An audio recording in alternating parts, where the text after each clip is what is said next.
一番左下なんて書いてる？ミュートって書いてる。どれ？マイクの。あ、これミュート。うん。って書いてる。音が出ない。違うんだ。それを押すと出なくなるってことは今入ってるってこと。あ、今入ってるのか。で、その横はなんて書いてる？ビデオの停止って書いてる。ビデオの停止。これ、まずいよ。いや、違う。停止を押すと見えなくなる。今は見えてる。見えてるから。だからどっちも大丈夫な。だから何も触んなくていい。マイク。あ、これミュート。書くのは書いてる。音が出ない。文字のやり取りで出なくなるってことは今は入ってる。あ、今入ってる。その横はなんて書いてる？ビデオの停止。これ、まずいよ。Hello everyone. Please, if you can list all of you, if we would like to switch off the microphone.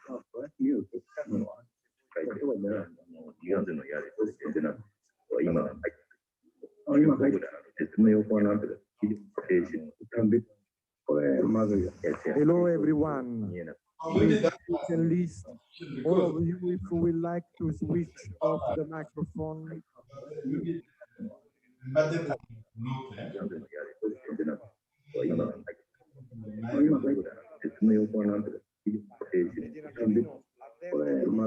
Hello everyone. Greetings to all participants. We are a few minutes away from starting. We are setting up the live streaming with YouTube. If you could all please switch off your microphones, as also the interpreters, it's kind of difficult. We hear many noises, and I guess you do too. So welcome to all participants. We are a few minutes away from starting. We are setting up the live streaming with YouTube. If you could all please switch off your microphones, as also the interpreters, it's kind of difficult. We hear many noises, and I guess you do too. So welcome to all participants. We are a few minutes away from starting. We are setting up the live streaming with YouTube. If you could all please switch off your microphones, as also the interpreters, it's kind of difficult. We hear many noises, and I guess you do too. So welcome to all participants. We are a few minutes away from starting. We are setting up the live streaming with YouTube. If you could all please switch off your microphones, as also the interpreters, it's kind of difficult to hear many noises, and I guess you do too. So welcome to all participants. We are a few minutes away from starting. We are setting up the live streaming with YouTube. If you could all please switch off your microphones, as also the interpreters, kind of difficult to hear many noises, and I guess you do too. Welcome to all participants. We are a few minutes away from starting. We are setting up the live streaming with YouTube. If you could all please switch off your microphones, also the interpreters.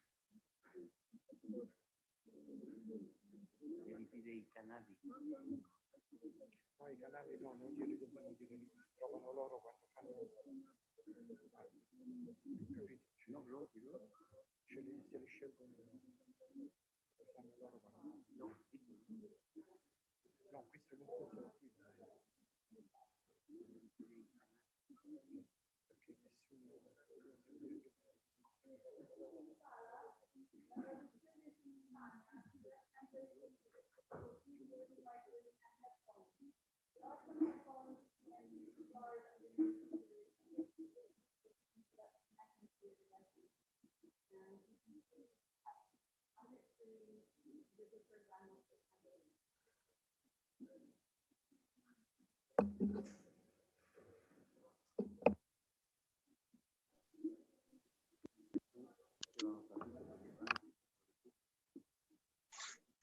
nessuno però nel suo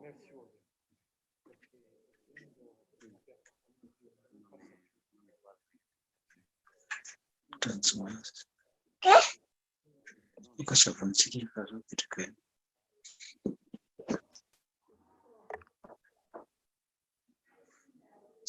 We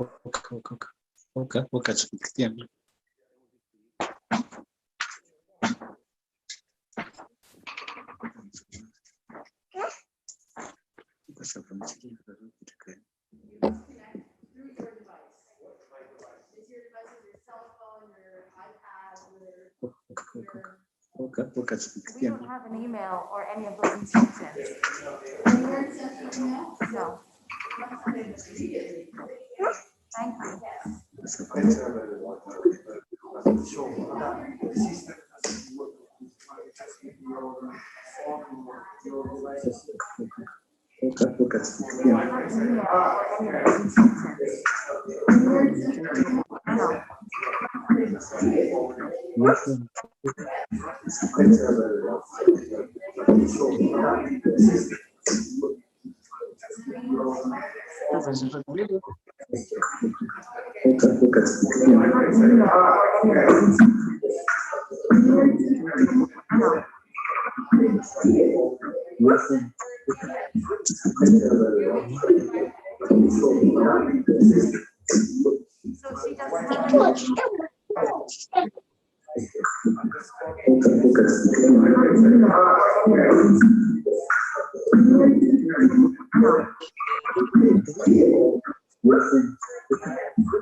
Bonjour Raymond.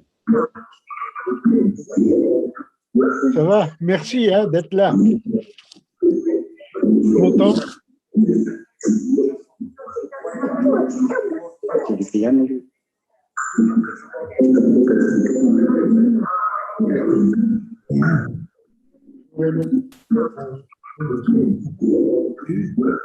Merci d'être là. Content?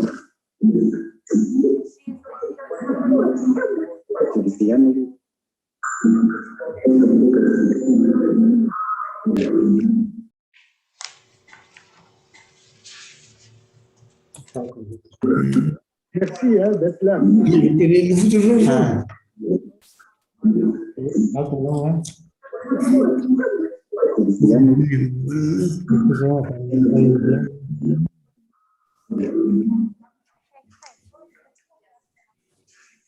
D'accord. Raoul, on est les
Elisa.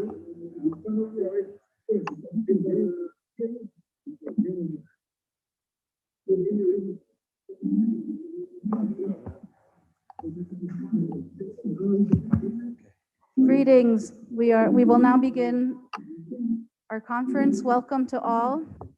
We see there are a number of you. Very happy to welcome you here. Thank you for sharing this moment.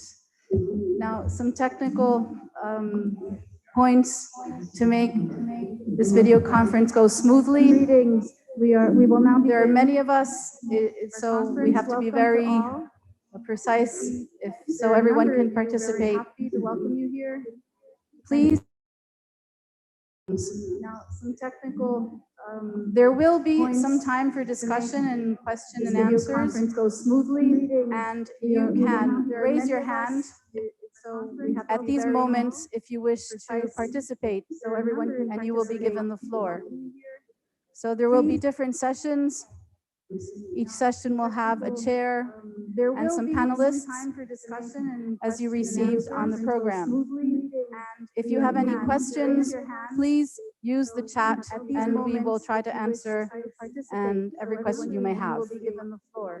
And you also may choose your preferred language of translation. It's usually at the bottom of the screen. And some panelists. You click on interpretation, translation, and choose your language. If you have any questions, please thank you. Use the chat and we will try to answer and every question you may have.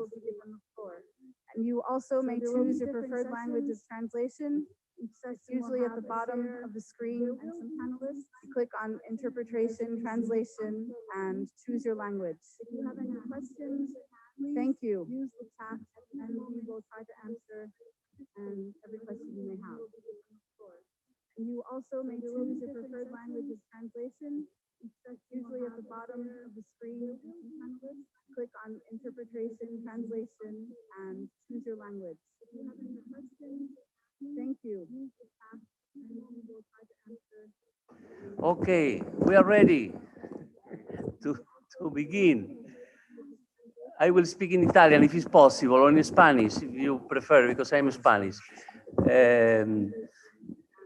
Parlerò in Italia anche rispetto della nazione che ci ospita. Ok, we are ready. I will speak in Italian if it's possible, or in Spanish if you prefer, because I'm Spanish. Parlerò in Italia anche rispetto della nazione che ci ospita. Ok, we are ready. I will speak in Italian if it's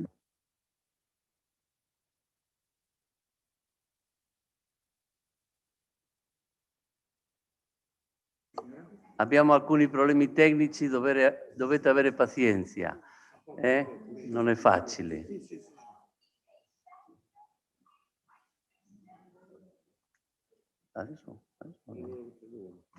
Ok, adesso penso che sta andando bene. Si sente uno qua, per favore chiudete. Ecco, scusateci questi piccoli problemi. È quella signora.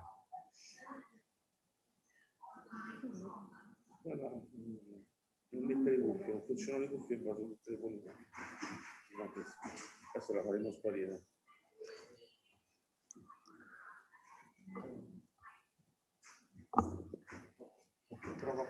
Allora, penso che adesso già ci siamo. Oh, meraviglioso, c'è un grande silenzio, a good silent.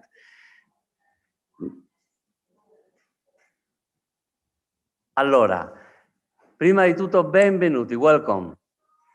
Io sono Monsignor Tejado, spagnolo di nascita, ma cittadino un po' del mondo perché sono stato missionario in Albania, in Italia, anche qui ho lavorato e adesso sono qui al servizio del Santo Padre nella Santa Sede. Contento di incontrarmi con voi, anche se in questo modo ci piacerebbe molto di più essere insieme, mangiare insieme, però anche così è una forma di incontrarsi, di stare insieme. Prima di tutto, benvenuto Eccellenza, tutte le persone che siete venuti. Il Cardinale sta arrivando. Era andato a fare un incontro con dei preti al nord Italia, a una diocesi del nord Italia.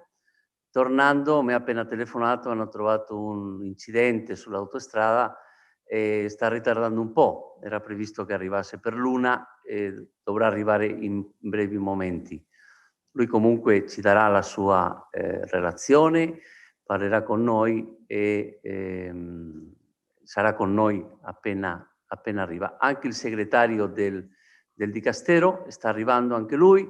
Io faccio le veci dell'anfitrione, quello che vi dà il benvenuto di cuore a questo nostro incontro. Abbiamo anche la gioia di avere il Santo Padre ha voluto essere anche presente nel nostro incontro, Papa Francesco, e ci ha mandato un messaggio che poi leggerà Monsignor Munono, che ha organizzato lui un po' questo incontro che abbiamo.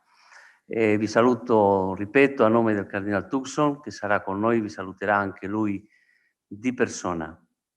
Bene, cominciamo con le persone che devono parlare, non possiamo ritardare, dobbiamo stare negli orari, perché anche questi incontri sono stancanti, non sono facili, bisogna avere un ritmo e cerchiamo un attimino di garantire questo ritmo. Io darei la parola subito al reverendo Michael Burrows, che deve essere di qua, che può aprire il suo microfono per farci un saluto da parte di... è con noi? Reverendo Michael? A lei la parola.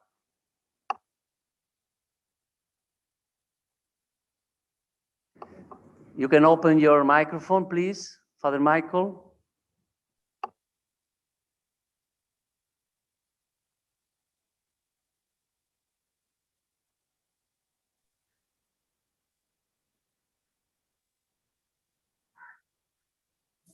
Father Michael, are you online? Yes, except that. Good to hear you. Thank you very much. Thank you very much. Grazie. Except difficult to follow in Italian. That is the only problem. Asante, thank you. No, you speak in English. Don't worry. Yes. Okay. Good. Thank you.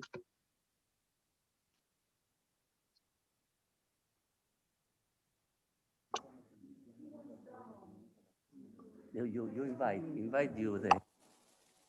Yes, Bishop Michael, we are inviting you to address us now. Yeah, here he is. Thank you. Thank you very much. Good afternoon to you all. I'm having great difficulties here in Ireland, high up in the north on an island in Europe, as St. John Henry Newman might have said. There is a storm outside, and I don't know whether I'm easily audible, but I simply want to, as the chair of the governors of the Anglican Centre in Rome, I simply want to commend all that's about to happen. It's a wonderful vision, a very significant occasion. It owes so much to the vision of our own director, Archbishop Jan Ernest, who of course comes from the island of Mauritius, where he was until recently Archbishop. And I want to commend all that he has done on behalf of the Centre in collaboration with the Dicastery to bring this occasion about and to help us indeed be attentive to the recent papal encyclicals concerning all the obligations of environmental responsibility in discipleship. We have a feast of speakers, and I will not delay you much longer, but I'm very conscious that we live in a global village. I had the privilege of meeting His Eminence Cardinal Turkson here in my own diocese recently during the World Meeting of Families some years ago, before the pandemic changed everything. And Bishop Traynor of Down is one of the bishops I regularly meet in the context of e-Arkham gatherings here in Ireland. As I say, I speak from Ireland, one of the islands of the European Union, high up in the north, and I am one of those who greatly looks forward to all I will learn today from the place where I am and in the context of my work in the Anglican Centre about the challenges of environmental discipleship and also all we must learn in solidarity with the peoples of insular states. So I wish you well. Hallelujah, Christ is risen.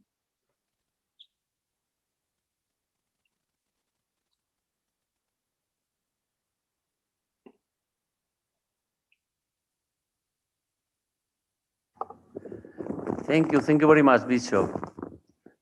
You sent us a video. You want that we will share the video or not? It's enough. It's enough. Okay, thank you very much, Bishop. And thank you, Excellency, for your help. Anyway, I think that now the technical problems are, we are okay. Okay, thank you. Thank you very much. Okay, now we follow our program.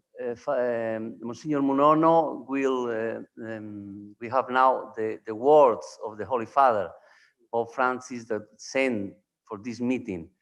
He will be not with us. It's difficult for him to be in all the webinars that are in the Vatican now, in this moment. Now, but he wants to be, and he sent us a message that Monsignor Munono will read in this occasion. Thank you, Monsignor Munono.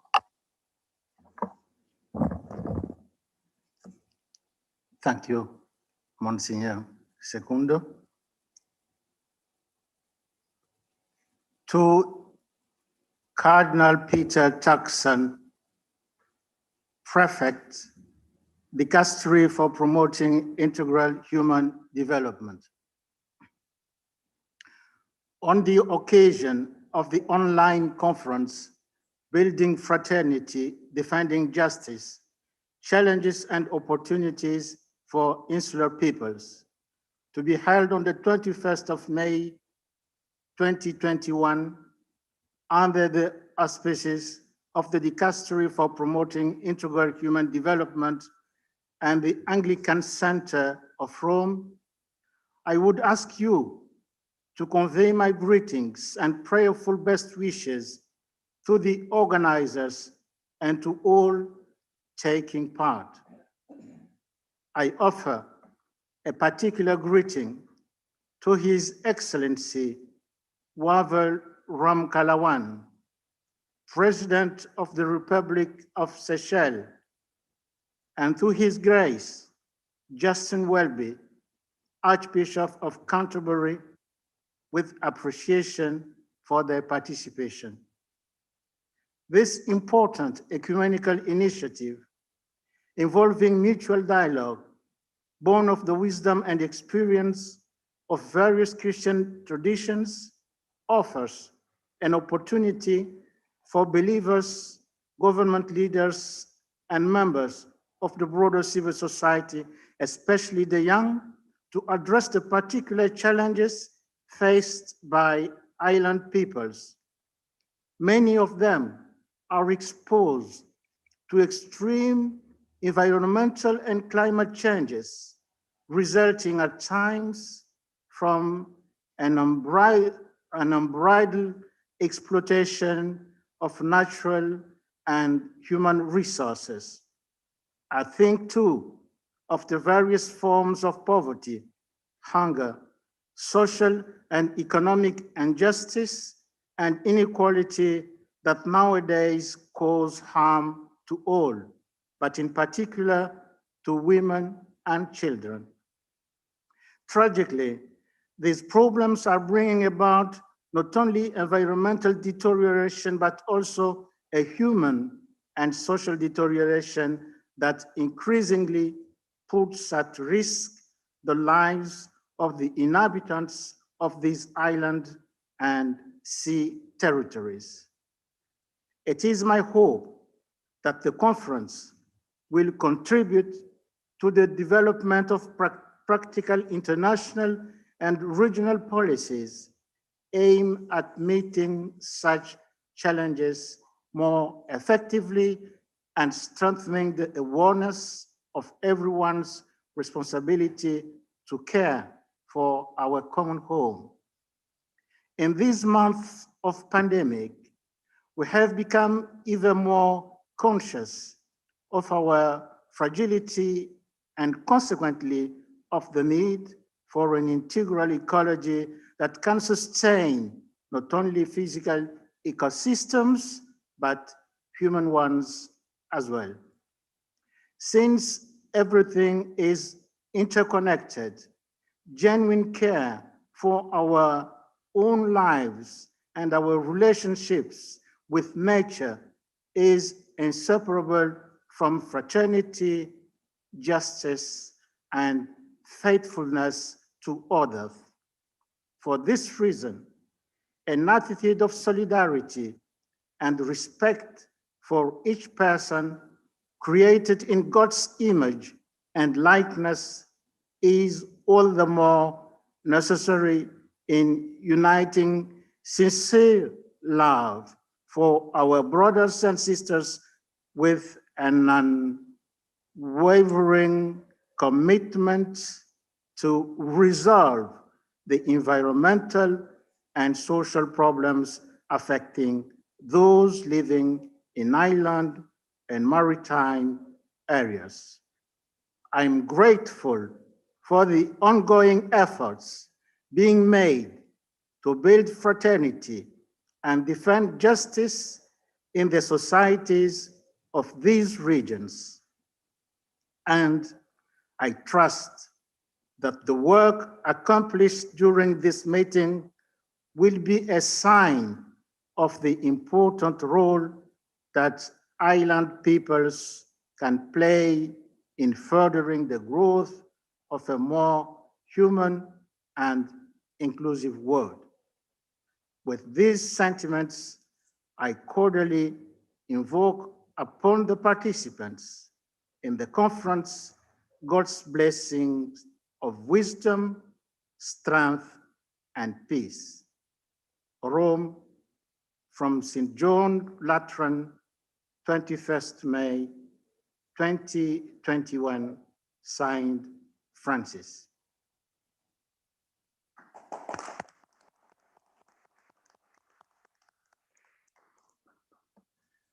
Thank you very much, Monsignor Munono. Very happy, really, to see that the Pope is here with us, in a sense, in this sense. Questa conferenza, continuo un po' in italiano se non vi dispiace, questa conferenza è stata fatta dalla Santa Sede, dal nostro Dicastero per il servizio dello sviluppo umano integrale, insieme con i nostri fratelli anglicani, in primis il responsabile del centro di Roma, che sta qui alla mia destra, che dopo prenderà la parola. E dopo il Santo Padre, allora ascoltiamo alla sua grazia Justin Welby, l'arcivescovo di Canterbury, che ha mandato a noi anche un messaggio registrato e anche in video, per cui tutti potremmo ascoltarlo. Allora, avanti i tecnici, eccolo. My greetings to you all. Warm greetings in Jesus Christ. The Anglican Communion has many island nations scattered around the world, in the Caribbean, in the South Pacific, essentially. One of the defining moments for me in the 8 years as Archbishop was in Fiji, where our Archbishop of Polynesia said to me, for you in Europe, climate change is an academic subject of deep concern to your children or even your grandchildren. For us, it is a matter of life and death today. The churches are called to be visibly one. We are learning different ways of doing that. One of the ways in which His Holiness Pope Francis has led the way has been in what we have called the Ecumenism of Action. The ecumenism that speaks not by grand words, but by changing the way we behave. The island nations have been particularly at threat. Many of them are in places where climate change has brought a move in weather patterns. Places like Vanuatu, which has suffered a series of devastating cyclones that used to be a couple of 100 miles south of the normal path of cyclones. Melanesia, Papua New Guinea, the terrible hurricanes of the last few years in the Caribbean that have devastated islands in the most astonishing way. Climate change is a threat to the whole world, but it is a threat to the island nations first. And therefore, in terms of urgency, the church must come and demonstrate its love, not with mere words, but with action. What is that going to look like? For indeed, we know that it pleases the Holy Spirit. And in, if you'll forgive me, a metaphor, in a way that is extraordinary, the Holy Spirit seems almost liberated to work so much more when we are together as one. When we look at the island nations, they are at threat from COVID. They are at threat from climate change. They are at threat from the side swipes of climate change and COVID, the economy, tourism, bans on travel, which creates so much employment. They are at threat from so many things. They are at threat from strange species brought in by travel that are not domestic to their own islands, but which disrupt their own ecology. What can we do? First of all, we can raise the profile of the need. Secondly, we can campaign through things like COP26 and through the climate change programs going around the world. Thirdly, we can together act in prayer and in support to strengthen resilience and to bring support and to ensure that the richest in the world know their obligations to the most vulnerable. And that, if I may go to Jesus's parable of the importunate widow, that we keep on crying to God and to the unjust systems of this world until there is change. Please, in your gathering, bring the challenge back to all those who can speak, that we may never forget and always love. Thank you.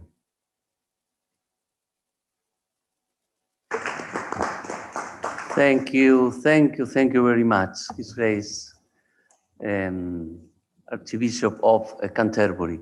And now we are very happy to welcome the Cardinal Tucson that is with us after the travel from the north of Italy to here. Thank you very much. Eminence, the floor.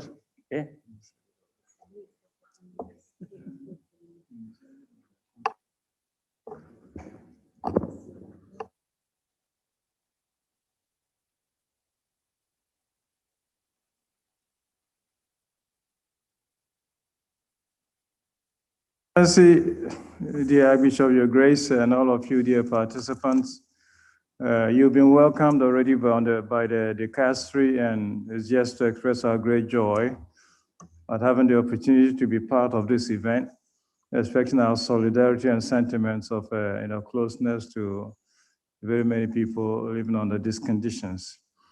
We, of course, our prayerful wishes is that this event proceeds very well and the exit is also very useful for all of us. So I don't want to disrupt the procedure.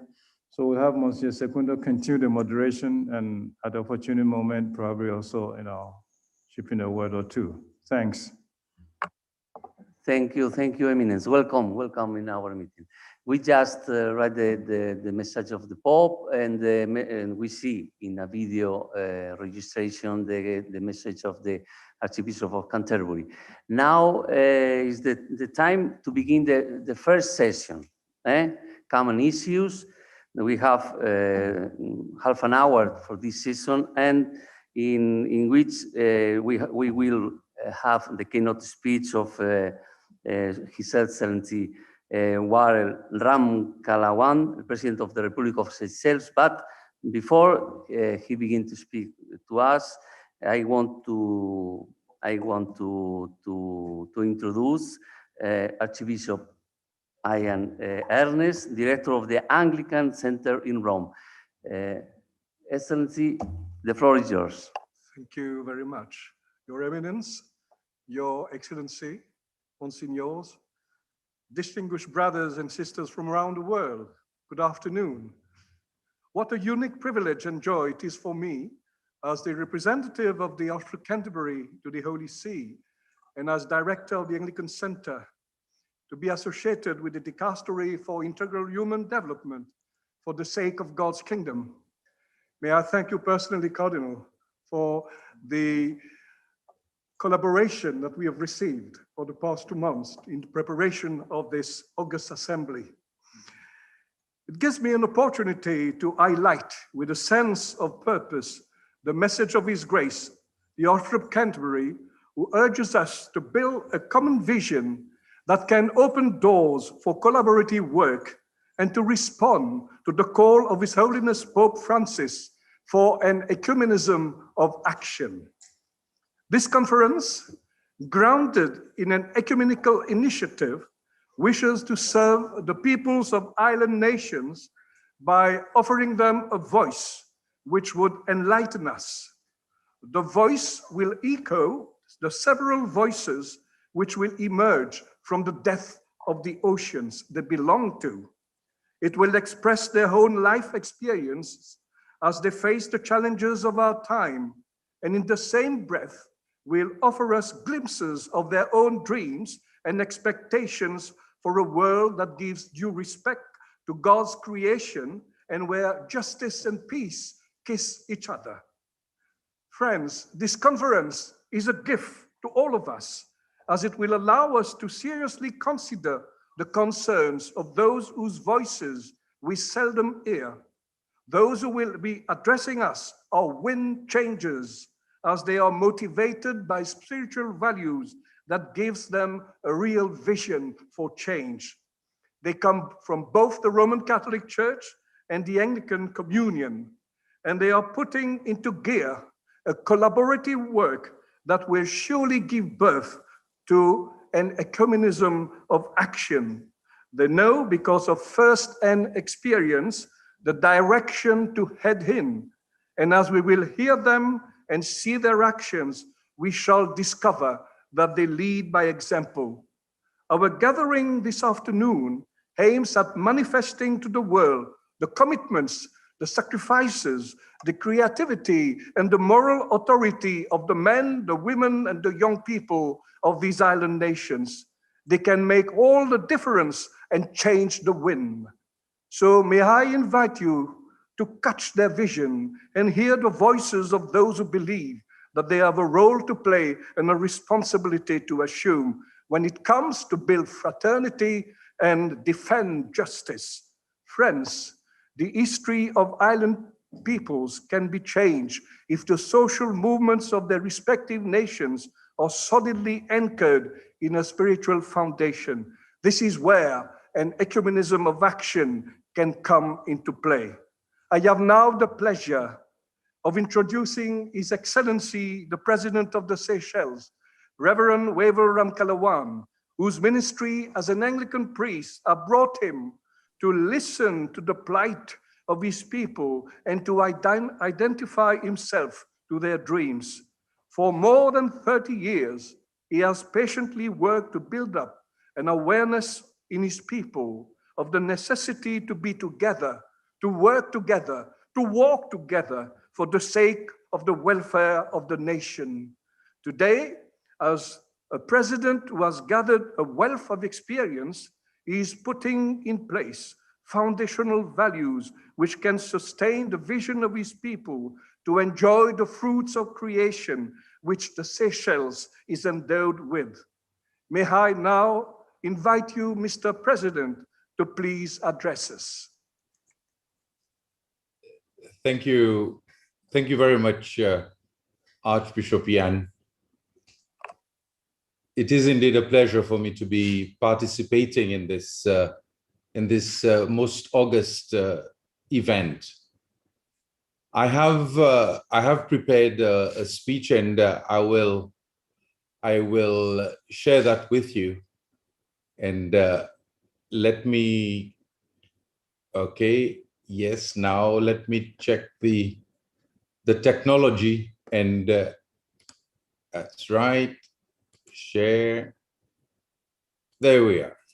Your Eminence, Cardinal Peter Turkson, the Right Reverend Michael Burrows, Archbishop Ian Ernest, distinguished invitees. Dear friends, it is a great honor to be invited to present the keynote address at this joint ecumenical event. It is even more so that the invitation has come to me as the leader of one of the world's smallest islands, and as an ordained and practicing Anglican priest.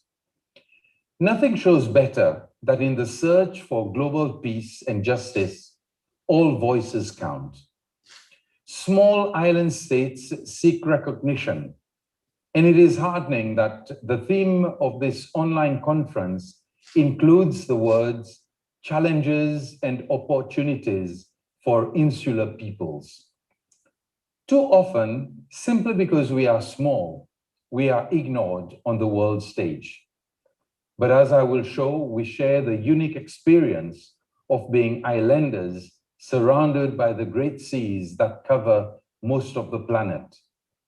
And living in close proximity, one to another, our peoples have gained a keen sense of the importance of community, of finding ways to coexist and to respect our precious environment across our limited land areas as well as at sea. Global warming, rise in sea level, and every other new term coined in relation to nature and the environment are directly felt by us. Coastal erosion means not only the loss of our landmass, but it also has direct economic impact, as our once beautiful beaches that attracted tourists to our shores are turned into graves of dead trees. Dear friends, Pope Francis's encyclical letters, Laudato Si and Fratelli Tutti, provide the setting for this joint exploration of ideas. Who could disagree, as the Pope contends, with the view that the world is beset with problems? Humanity has made so much progress in many ways, yet new technology and unprecedented material wealth in global terms have not yielded the kind of utopia we might have expected. Too many of our fellow humans still live in poverty and are oppressed in other ways too.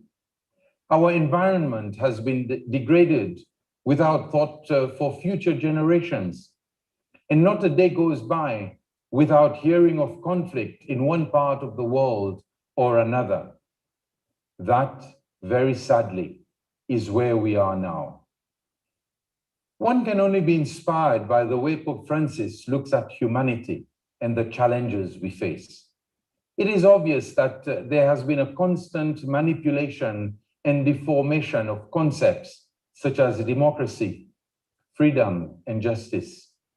Selfishness and indifference have pushed humanity in the opposite direction of building a more fraternal world where we support each other instead of looking down on my neighbor. We are englobed by so many negatives that we forget we are all on the same Titanic, and that the iceberg staring us in the face will destroy all of us. Based on that, we are all religiously called to be part of a vision of rebuilding our communities as we patch together a broken world. As believers, we share and identify ourselves in the words of the 18th century poet Alexander Pope. I quote, "Hope springs eternal in the human breast," unquote. Without hope, we would be lost, which is why I have called my presentation Islands of Hope. Different islands in the world have learned to live with the threat of hurricanes and tsunamis, with volcanoes and earthquakes. They have been exploited by greater powers for their natural resources and even for their labor. They have faced famines when supplies have failed, and they have been drawn into wars that were not of their making, yet they have never lost hope. We have stood our ground and have not only produced great minds, but have also been world examples. My brother, Archbishop Jan Ernest, comes from the small island of Mauritius, and here he is today as a leader in ecumenism in Rome. The Seychelles today leads the world in COVID-19 vaccination program. We have fully vaccinated over 60% of our population, and furthermore, we pride ourselves as being a stable and peaceful country, respecting the rights of every citizen. So what can be done? What example can such places offer? For my part, I am the president of the Republic of Seychelles, an archipelago in the remote stretch of the Western Indian Ocean. Some of our islands rise sharply from the sea, while others are low-lying idols. The combined land area of the 115 islands covers fewer than 460 square kilometers, half of which is protected from development and takes the form of tropical forests and nature reserves.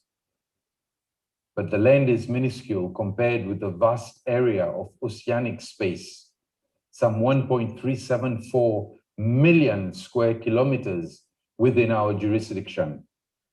We are small in terms of landmass, but bigger than Germany, France, Turkey, Poland, and many other countries in terms of our territory. Little wonder that we see ourselves as an oceanic state and know that our future depends on the sustainable use of the sea. Of greater interest to the theme of this conference is our unique human history. Some 1,500 kilometers from the nearest point on the African continent, these remote islands attracted few visitors until the arrival of the French in the second half of the 18th century. Until then, the archipelago was uninhabited, and the French lost no time in claiming the territory as part of their own burgeoning empire. With the subsequent demise of their leader Napoleon, control was passed to the British, who retained the colony until independence was ceded to Seychelles in 1976. Under the French and then the British, slaves were brought from the African mainland and the large island of Madagascar. When this practice was ended, indentured workers arrived from India, providing more labor to work on the plantations. To add to the mix of ethnic origins, a small but influential population of Chinese traders started their own small businesses. If some of this colonial history sounds familiar, we all share a sense of pride that in the post-independence period, the ethnic mix has been harmonious. Following 15 years of single-party rule, often brutal and ruthless in its suppression of dissenting voices, as I can personally attest to, multi-party elections were restored and a new constitution written. The words of the constitution are so pertinent to the theme of this conference that I would like to read an extract to you. Thus, in the preamble, we say, "We, the people of Seychelles, grateful to Almighty God that we inhabit one of the most beautiful countries in the world, ever mindful of the uniqueness and fragility of Seychelles, conscious of our colonial history before becoming an independent republic, aware and proud that as descendants of different races, we have learned to live together as one nation under God and can serve as an example for a harmonious multiracial society.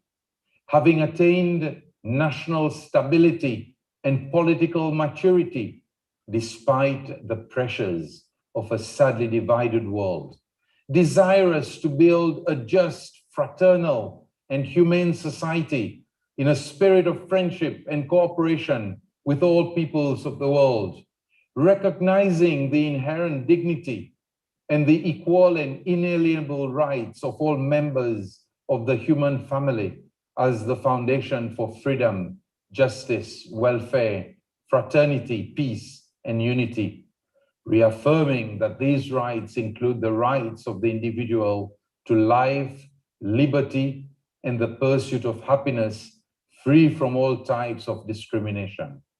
Considering that these rights are most effectively maintained and protected in a democratic society where all powers of government spring from the will of the people, exercising our nature and inalienable right to a framework of government which shall secure for ourselves and posterity the blessings of truth, liberty, fraternity, equality, or opportunity, justice, peace, stability, and prosperity, invoking the blessings of Almighty God," unquote. In a nutshell, we have encapsulated the many elements that are essential in building the Fratelli Tutti Pope Francis aspires to. We are in it together, insular states, landlocked countries, and sea-bordering ones. The human race, created in the image of God, marches on with hope. Seychelles is not alone. We are one of 50 or so similar jurisdictions in various parts of the world, the main clusters being in the Caribbean and Atlantic, in the Indian Ocean, and in the Pacific. Traditionally, geographical dispersal has made it difficult to promote common interests, but this problem has been eased by vastly improved communications of the kind that is enabling this international conference.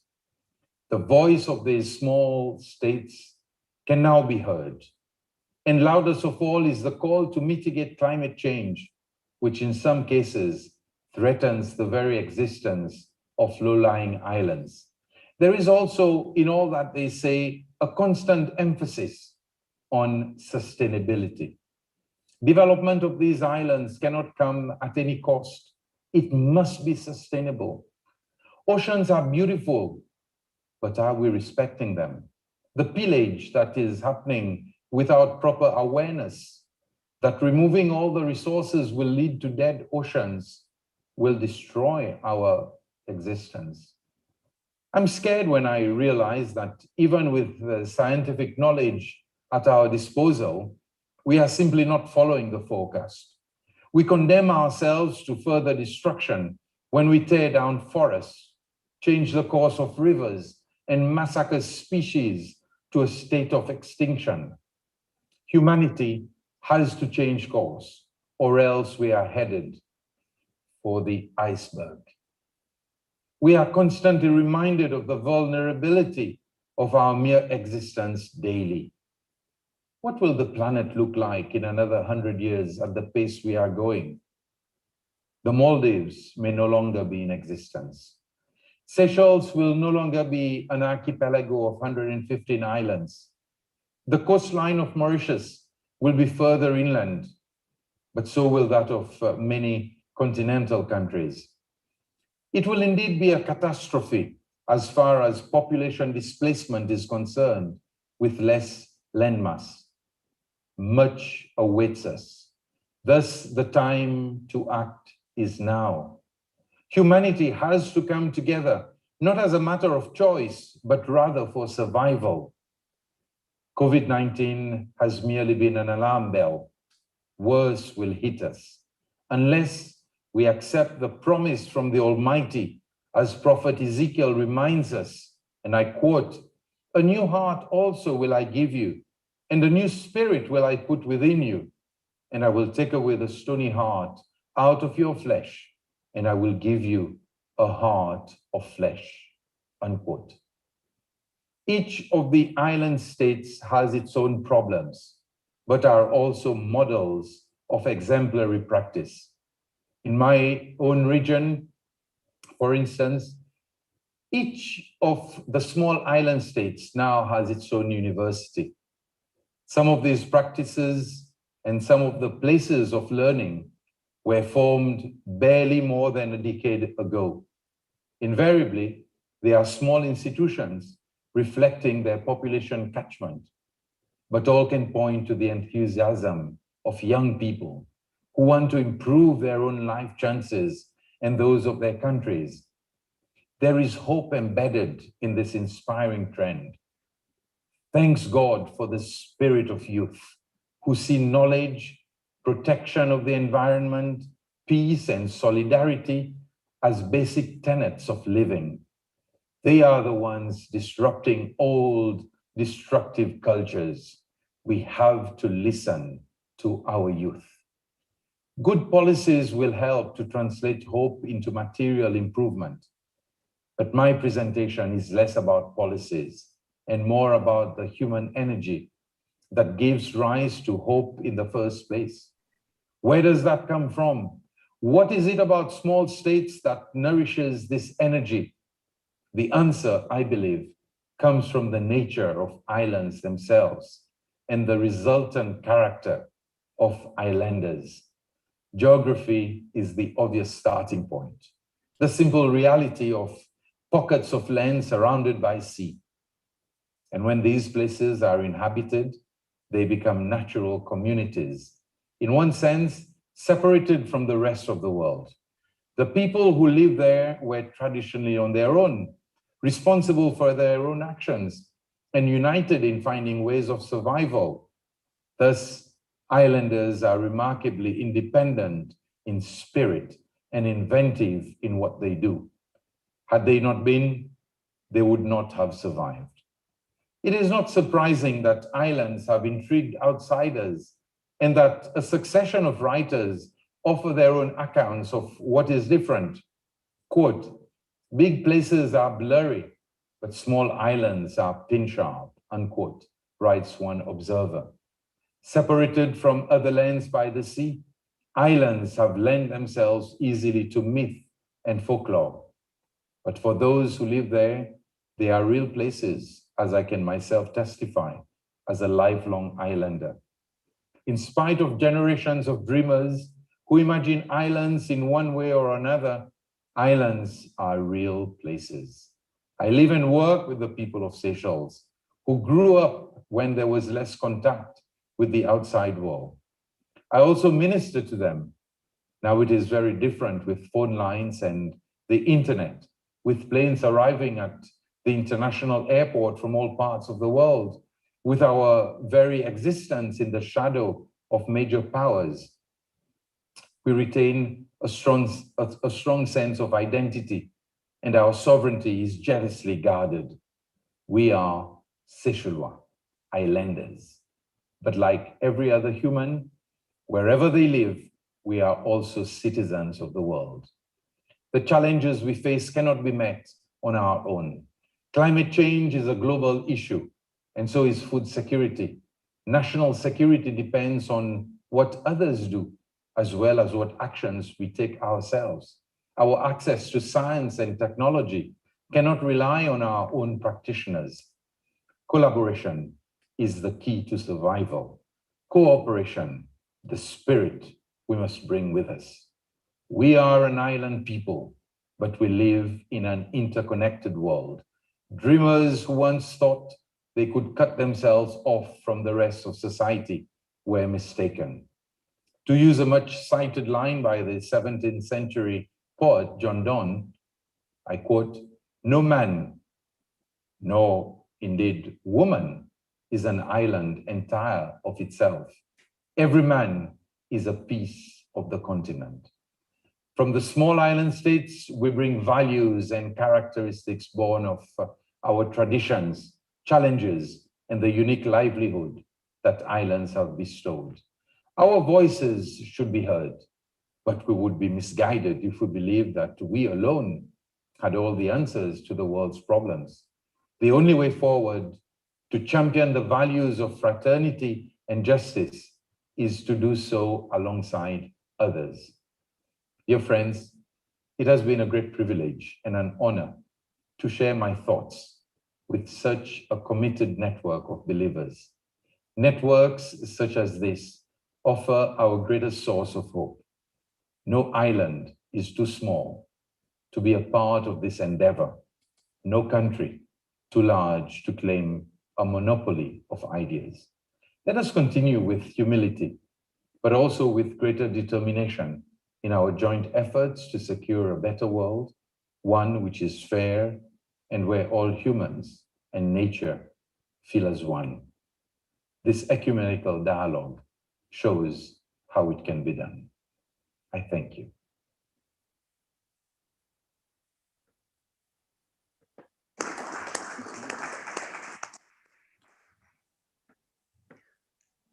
Thank you very much, Excellency.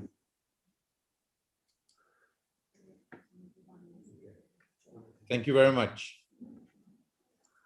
Welcome. Thank you very much, Your Excellency, for this very clear, precise speech, which highlights the pride of islanders and the role they have to play in today's world. Thank you so much for this insightful speech. And now I have much pleasure in inviting Mr. Jack Palmer White, the representative of the Anglican Communion to the United Nations.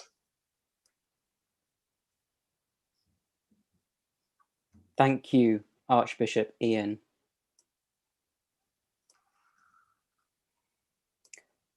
Excellencies, distinguished guests, it is a deep privilege and honor to have been invited to address this significant and timely event today. This initiative has the potential to play an important role in emphasizing the need for the global church to raise up both the gifts and concerns of insular states. There is a clear and present need for the global community to both walk alongside the peoples of the world's insular or small island states, but also to listen to them more intentionally and with a commitment to action. As the Anglican Communion's permanent representative to the United Nations institutions, I recognize the need for holistic and strategic support for the ministry of Anglicans in small island states, particularly giving attention to their prophetic voice on issues such as the environmental crisis and sustainable development. In my time today, I hope to address three particular issues relevant to the theme of the conference and to my specific remit of relations between the Anglican Communion and the United Nations. First, the need for a small island state's specific approach to sustainable development. Second, the institutional framework for supporting small island states at the United Nations. And third, delivering on global commitments to small island states. So first, sustainable development, which is defined as development that meets the needs of the present without compromising the ability of future generations to meet their own needs, is the overarching paradigm of the United Nations. The framework for achieving this across the UN system is Agenda 2030 and the Sustainable Development Goals, the SDGs. there is a clear need for a specific approach to sustainable development for small island states for a range of reasons. Although small island states are non-homogeneous collection of states, there are distinctive and shared attributes and vulnerabilities that have been recognized by the UN. These are a mix of geographic, economic, and social factors, which we've already heard so much about today, including their small size, remoteness, narrow resource and export base, and exposure to global environmental challenges and external economic shocks. All of these issues are addressed in some way in Agenda 2030 and the 17 Sustainable Development Goals. The goals are universal. All UN member states have committed to reaching them by the 2030 target date. But their achievement must be done in a way that recognizes and reacts to particular contexts in a responsive and sensitive way. UN member states must look beyond their own backyard when it comes to the impact of achieving or not achieving their commitments on the SDGs.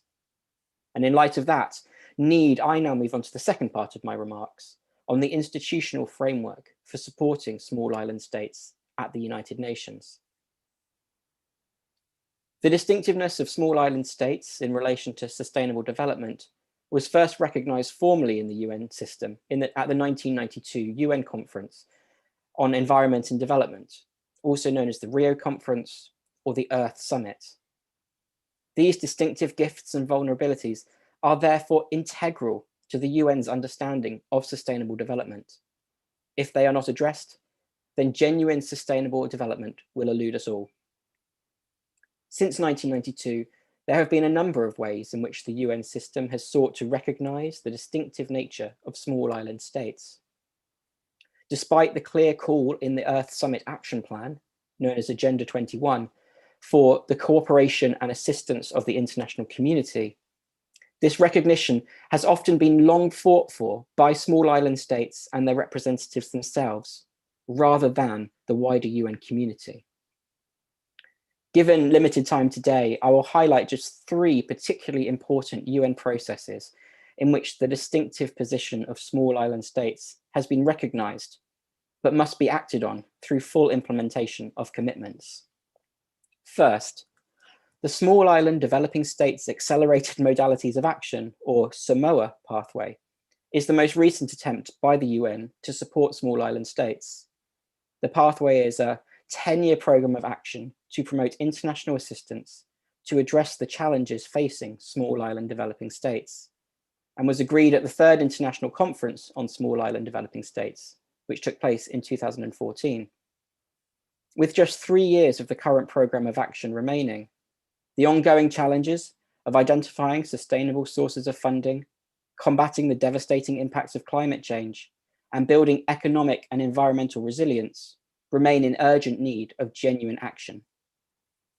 Second, the UN Framework Convention on Climate Change, which also had its genesis at the 1992 Rio Conference. Written into the original articles of the treaty is the need to consider how to meet the specific needs and concerns of small island states. Small island states were the first to ratify the Kyoto Protocol of the Framework Convention, and were amongst the most ambitious in terms of highlighting the global action needed to tackle climate change. This leadership was repeated in 2015 at the Paris Agreement. Sadly, the issues on which small island states have led at the international level, such as using the scientifically recognized 1.5 centigrade target for limiting global warming, and the need for global agreement and implementation in addressing loss and damage in financial terms, remain unresolved. COP26, taking place in the United Kingdom in November, has to be the point at which the world genuinely hears the voices of small island states and acts with urgency and with justice. The final UN process of particular importance is one where there may yet be more cause for optimism than the others I have referenced. Due to take place in 2020, but postponed due to the pandemic, the UN Oceans Conference is now expected to take place in 2022. The goal of the conference is to facilitate action towards tackling the unprecedented threats the ocean is facing as a result of human activities, whether that be pollution, unsustainable fishing, or action damaging marine biodiversity. Half of the targets of the ocean-based SDG 14 were due to be achieved by 2020. The conference will review whether these targets have been met and provide an opportunity for nations to refocus their efforts to achieving the goal in full. Complementing this work is the ongoing development of a legally binding instrument on the conservation and sustainable use of marine biological diversity of areas beyond national jurisdiction. With the exploitation of water territories of particular concern to small island states, a strong instrument is vital to protect interests and support the full flourishing of our oceans and those who rely on them. Progress on the agreement of the instrument has stalled due to the pandemic, but it is vital that there is a positive conclusion to negotiations as soon as possible. So the situation that we find ourselves in today clearly does not need to be resolved through more programs of action or statements of goodwill. All of the policy, all of the evidence is right in front of us. What is needed is genuine commitment from the international community to deliver what it has promised. The particular needs and vulnerabilities of small island states are clear. The solutions are there for all to see. Now, we need promises to be kept. Although it has been marginalized in many spaces, this is not a marginal issue. 1 in 5 UN member states are small island states. Just as we have learned from the coronavirus pandemic, none of us are safe until we are all safe. The Sustainable Development Goals are universal in scope, and their achievement requires a recognition of our interdependence. The UN system, its Secretariat, its agencies, and, most importantly, its member states, must demonstrate that they can and will honour the commitments they have made and renew their mindsets to work in active and genuine partnership with small island states. This opportunity must not be squandered. Thank you.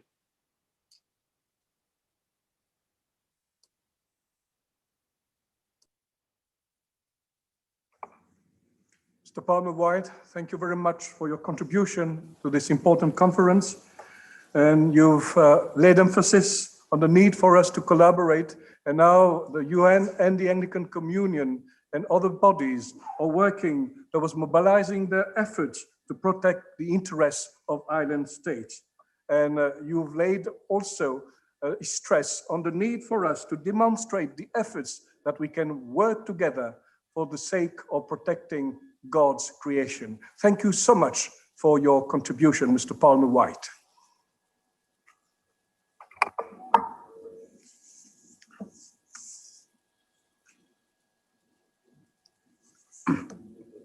I have now the pleasure to introduce Ms. Mariberg Steward Blogozlovsky, who is the Vice President General of VUGVU.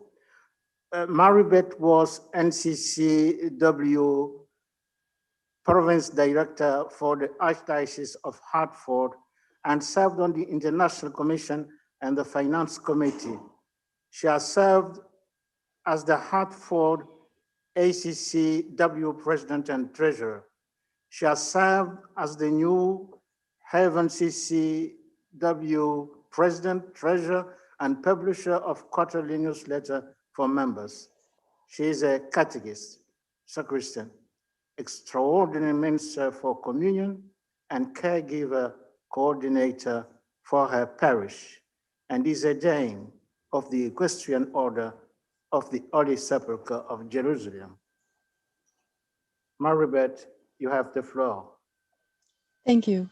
Your Eminence, Excellencies, distinguished ladies and gentlemen.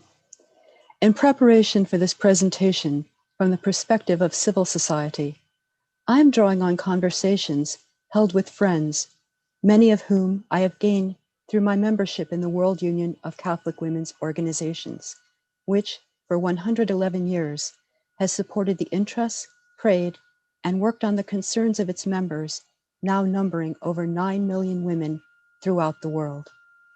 The persons with whom I spoke are from Catholic Relief Services, Caritas, and the small island developing states, or SIDS, of Cuba, Dominican Republic, Fiji, Haiti, Jamaica, the Marshall Islands, Puerto Rico, Seychelles, Singapore, Saint Martin, and Tonga.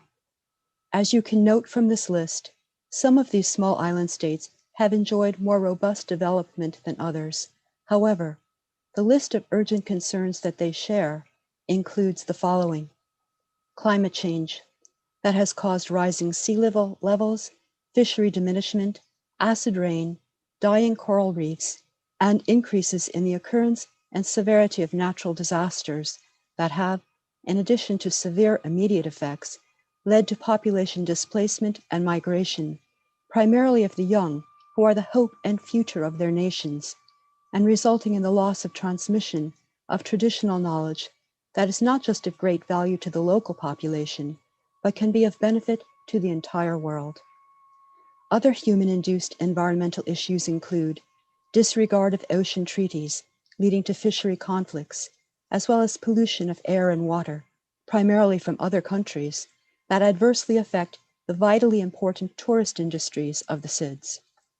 Economic issues, many as a result of climate change, include shrinking economies, food insecurity due to both salinization and desertification of previously arable land, causing the need to import ever more food at increasing cost, debt, the removal of preferred trade status, and unstable international markets. The pandemic of COVID-19 has had immense impact in terms of the economic toll taken on what had been growing economies due to the close of businesses, particularly those associated with tourism. The resilience of the people is reflected in their commitment to rebuilding better. Criminal threats to SIDS primarily result from multinational criminal actions that include exploitation of natural resources, piracy, wildlife overexploitation, leading to declines in natural fisheries and terrestrial wildlife poached for sale to developing nations, small arms trading, money laundering, and rapid increases in drug and human trafficking. Intangible but extremely important concerns result from a combination of the issues mentioned. Many spoke of feeling frustrated and saddened that the erosion of their land and pollution of their seas and land due to the actions of other nations, coupled with increased connectivity with the world, have adversely impacted their very culture. Their peace and their serenity are threatened. Their young people are leaving, diminishing families, and the transmission of centuries-old wisdom and their hopes for the future. In some areas, rising sea levels and loss of fisheries and arable land have led to the need for nearly whole population migration, bringing a host of issues concerning sovereignty and self-determination. So what is needed? Those with whom I spoke indicated that they need the following. First, an important seat at the table in multinational organizations. They very much appreciate the steps taken to date, with attention being focused on their issues, and are encouraged by the Samoa Pathway, the SDGs, and associated studies. They feel that representation at important world bodies is only just, as they are a part of the world's population and need their voice to be heard at critical meetings in a manner equal to larger developed countries. They possess knowledge gained over centuries that can be of value to all the world, and the present environmental impacts on their states serve as indicators of potential changes to come for all. Second, better enforcement of existing treaties to protect their land and sea territorial jurisdictions, preventing multinational exploitation of their natural resources. Third, while they need and appreciate the aid provided to them during and immediately after rapidly occurring natural disasters, many feel that this is a sort of band-aid approach that helps solve the problem at hand without getting to the root cause of the issue. So they request more rapid implementation of steps to mitigate climate change globally. They feel, rightfully so, that they are unjustly bearing the consequences of developed nations' greenhouse gas emissions, causing global warming when they had little or no part in adding to these causative agents of climate change. They are the ones now losing their land, culture, and youth population due to no fault of their own. They voiced precisely the issue that Pope Francis wrote of in Laudato Si, when he noted how our global South neighbors suffer from developed nations' indulgence in unsustainable lifestyle of waste. Fourth, globalization has brought benefits, but also many challenges, introducing vulnerability of previously remote island states to transnational exploitation and crime. In addition to climate change effects, the security and peace of SIDS are threatened by illegal trade in arms, drugs, and human trafficking. Effective global sanctions are needed to address these criminal acts. This again speaks to SIDS having an important voice at international bodies determining such sanctions. Fifth, sustainable economies of small islands are made difficult due to global economic volatility. Investment that is thoughtfully planned in concert with local populations is needed that provides benefit for both the investor and the local residents of the island without damage to their culture or exploitation of their natural resources. Last, clarity is required regarding the rights, sovereignty, and maintenance of cultures of peoples forced to move from their vanishing lands. It became clear in our conversations that the overwhelming challenge to small island developing states is that of climate change and its consequent effects. These effects are increasingly being felt by every citizen of these states. It is not in the capability of small states to undertake global solutions to climate change they did not initiate. Their plight speaks to global indifference to those countries that are not wealthy in an economic sense. Their wealth consists of their intimate knowledge of and love for their lands and seas, a love that has shaped their culture, something that is far more precious and closer to that bond desired by our Creator than financial holdings. As stated so eloquently throughout Fratelli Tutti, it is long past time that we recognize equally all men as our brothers and sisters, and with that recognition comes a responsibility to care for each other and guarantee human rights and dignity. It is incumbent upon developed nations to hear the voice of small island developing states and to work together to address the root causes of climate change and the other challenges that plague these beautiful, but in some cases, rapidly vanishing island states. God has given us the ability to work together to find and implement solutions. We need to provide the will and the means to do so. We pray and trust that it will not be too late. Thank you for your gracious attention.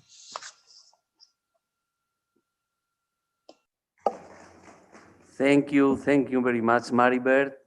Now we have a coffee break because also the translators and ourselves, we need to go to the, Yes. 10 minutes, we have 10 minutes of coffee break. In 10 minutes, I remember all the panelists to remain in the 7 minutes that we write in the letter in which we invite you at the webinar. 7 minutes, no more. Otherwise, I cut because it's impossible to remain more time. The translators and the people, it's impossible to remain here in this room. Thank you very much. 10 minutes, no more.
Welcome back, friends.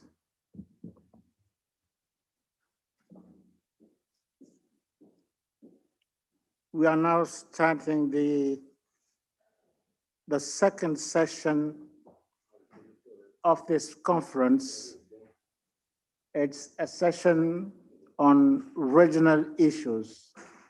Since we are behind the schedule, I will ask the speakers of this session and the following ones to stick to the time of 6 to 7 minutes.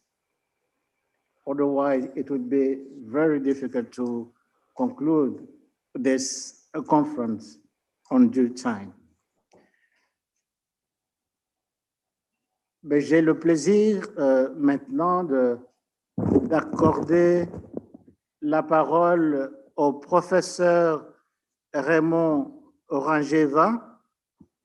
Il est président de l'Académie malgache et il a été vice-président de la Cour internationale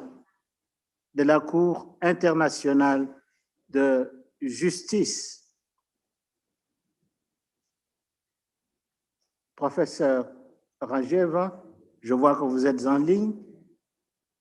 Merci d'avoir accepté notre invitation et je vous passe la parole pour vos réflexions de 6 à 7 minutes. Merci.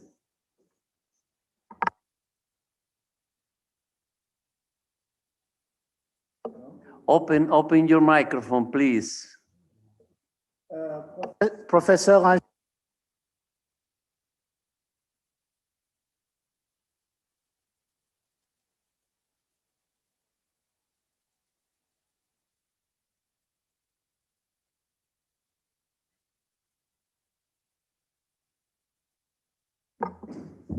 Non, on ne vous entend pas. Vous avez. Est-ce que vous pouvez ou changer d'appareil ou contrôler votre micro s'il est ouvert, s'il vous plaît?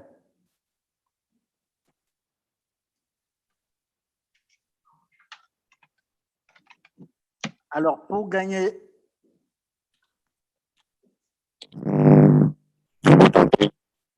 OK. Très bien. Allez-y. On vous écoute, professeur. Non, il y a des problèmes, il y a des craquements, on ne vous entend pas.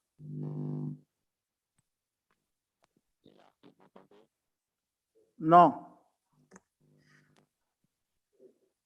Attendez. Maintenant, oui. Excellences, mesdames et messieurs, Éminence, Excellences, mesdames et messieurs, je voudrais d'abord remercier son Éminence, le cardinal Turkson, de m'avoir accordé l'honneur de présenter les peuples insulaires de l'océan Indien, notamment le sud-ouest du continent. Cette réunion est pour nous l'occasion d'une interpellation du monde à la lumière de Laudato Si et de Fratelli Tutti. Car l'idée de l'océan Indien, zone de paix, reste toujours inscrite à l'ordre du jour des Nations Unies et a été la première occasion de réflexion sur l'avenir de l'océan Indien. Cet avenir a été évoqué à la 3e conférence des Nations Unies sur le droit de la mer, qui a identifié l'océan Indien comme la 2e zone à exploiter après la fosse de Clipperton dans le cadre de l'exploitation du patrimoine commun de l'humanité. C'est pour cela que, présentant cette situation, je résumerai en quasi systémique à des paradigmes obsolètes. Et le second point, le problème de la solution de continuité pour ces peuples insulaires, une solution de continuité, c'est-à-dire une rupture prescrite par Laudato Si et dans le cadre de la situation actuelle. Je soulignerai que la décolonisation est inachevée. Indien. Et cette décolonisation a comme conséquence perfide la persistance de la référence intellectuelle et révérentielle à un mythe appelé la communauté internationale. Une attitude qui est l'expression mécanisme institué pour conjurer le mauvais sort de cet héritage donne à asseoir leur légitimité, notamment au jeu des intellectuels. S'agissant des questions de géopolitique, la situation historique a entraîné le maintien traditionnel instauré, inspiré des schémas de la guerre froide et de ses succédanés. Et nous nous trouvons alors devant une situation telle que l'océan Indien devient actuellement un champ de compétition mondiale. Sur le plan économique, la pauvreté générale, avec l'exception pour Maurice et peut-être le Seychelles, une question se pose. Est-ce que la situation actuelle n'aurait pas été institutionnalisée pour sanctionner le refus du libéralisme économique et pour maintenir le statu quo? Une interrogation ingénue, populaire dans l'ensemble de nos populations et de nos habitants. Car le non-développement, d'une part, et le mode culturel économique qui ne favorise plus les prévisions de profit à terme ne facilite pas l'instauration des conditions. Plan démographique, on remarquera une certaine incohérence dans la mesure où on se trouve dans une situation où les petites îles sont peuplées de déportés immigrés. Et en termes de densité de population, les petites îles sont surpeuplées. L'avènement de la conscience nationale devient alors une question douloureuse et clivante. Et la carte de la densité démographique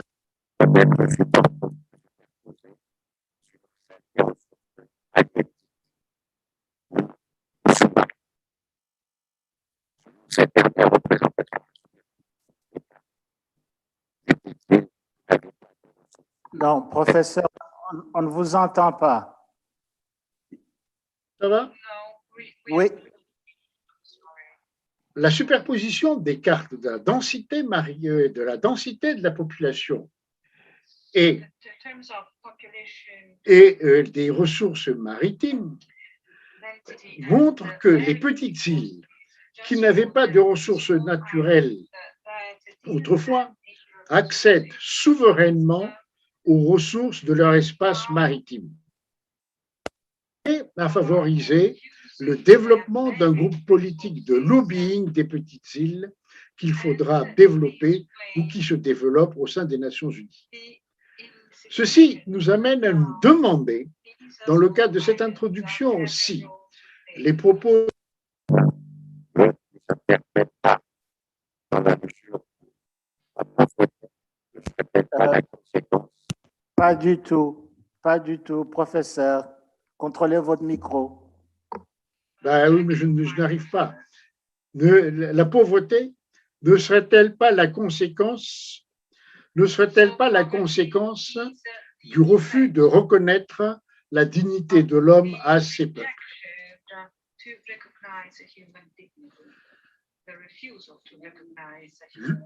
Le caractère global de la pandémie Covid-19 et la conscience diaconale permanente dans l'Église ont amené le pape à la rédaction de ces deux encycliques, fruit d'une profonde réflexion globale, car c'est pour briser le sentiment général d'impuissance de sa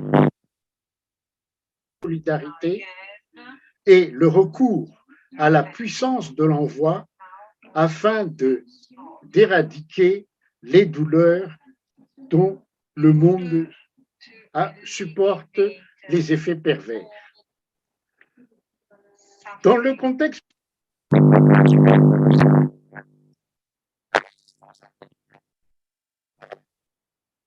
Des dirigeants politiques de la vie politique. Et professeur, excusez-moi. Nous n'arrivons pas à vous suivre parce qu'il y a des coupures continuelles de votre discours. Je ne sais pas si vous pouvez réussir à trouver une position fixe de votre micro, de telle façon que nous puissions suivre au moins la grande partie ou en faire le résumé.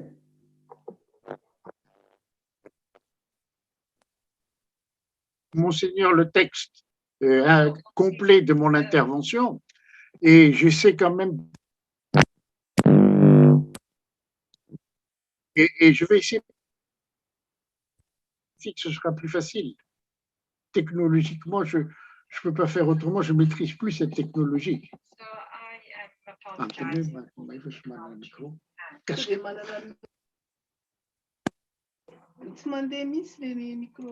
Dans le cas des peuples de l'océan Indien du Sud-Ouest, il y a une donnée culturelle importante qui est l'élément malgache, présent aussi bien sur le plan généalogique que linguistique et aussi historique. Ceci entraîne la connaissance d'un mythe social commun aux malgachophones qui est le Fiavanan, reconnu par le Saint-Père François comme une valeur fondatrice lorsqu'il a pris la parole devant le chef de l'État et les corps constitués. Il est important de souligner que cette notion de Fiavanan doit être... Attendez. Ah, là, j'ai des problèmes. Bon. Cette notion de Fiavanan qui évoque la...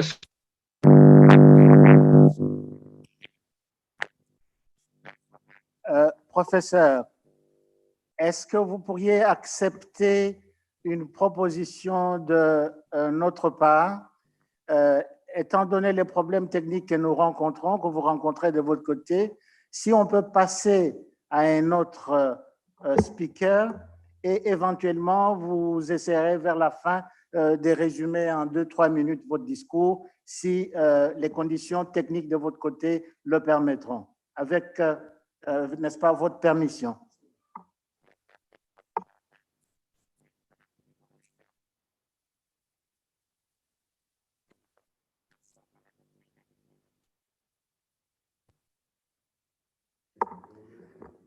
De toutes les façons, professeur, nous avons votre texte, comme vous l'avez souligné, et nous nous ferons un devoir d'en faire une large diffusion. Mais vous aurez tout de même encore, si les conditions techniques vous le permettent, de nous dire brièvement en 2-3 minutes vers la fin ce que vous aviez à nous dire, parce que vos réflexions sont très, très intéressantes. J'ai déjà entendu des commentaires de certains participants qui sont réunis ici.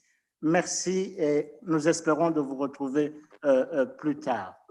And now we...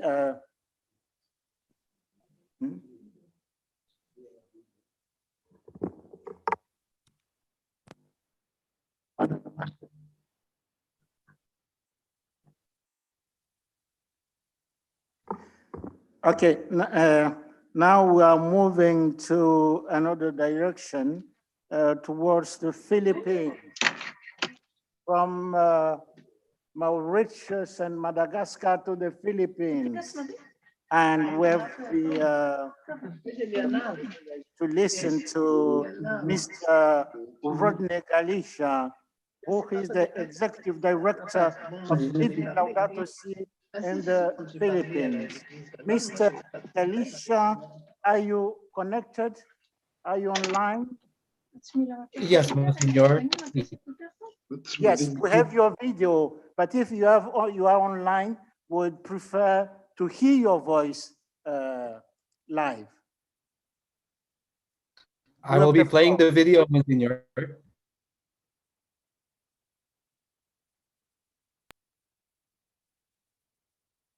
Greetings from the islands.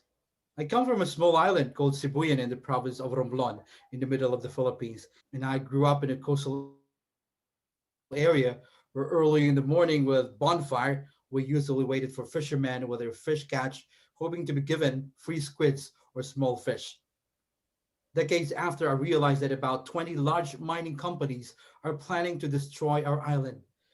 We peacefully fought for our survival together with our religious pastors and nuns. Sadly, one of my companions, Armin Rios Marin, the late leader, was shot to death by a mining security officer. Then I found myself in front of the CEO and board of directors of the world's largest nickel mining company, primarily based in London, and appealed to each and every shareholder to withdraw their project. We were successful. And today, we may be facing a pandemic and a seemingly temporary pollution relief.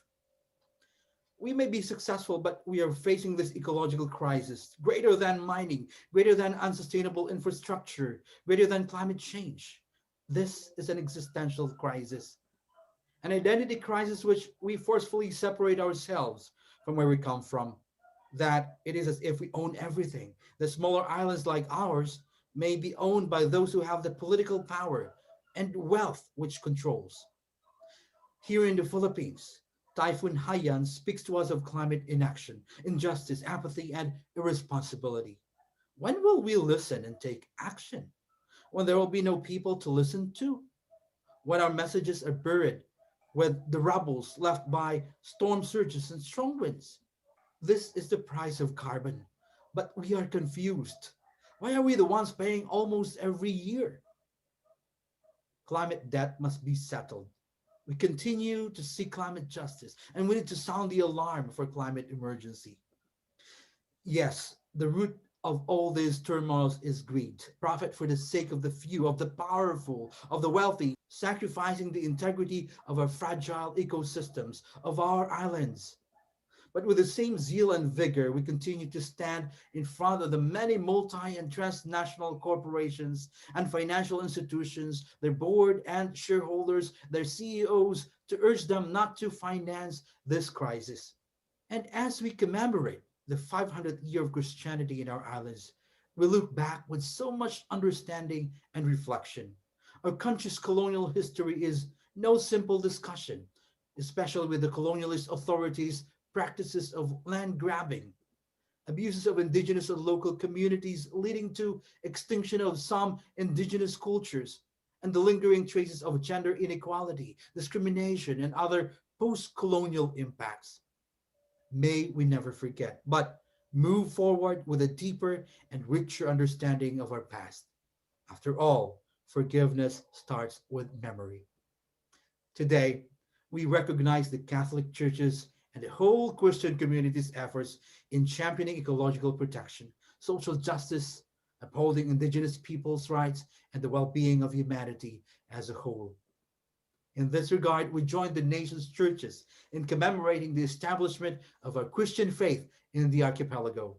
Thus, we honor the many women and men of religious missionaries and communities, secular clergy and lay Catholics who stood up then and who continue to stand up now for the rights of our peoples and protection of our environment against authorities with vested interests. We therefore echo the words of Archbishop Socrates Villegas in saying, "Shadows there were aplenty, for sure, but these seem to obscure the lights that are so much more illuminating. And may these lights shine before others, that they may see your good deeds and glorify your Father in heaven," as Jesus said in Matthew chapter 5, verse 16. However, we cannot simply move on and deny the wrongs of the past. So we move forward in learning from them and making them right.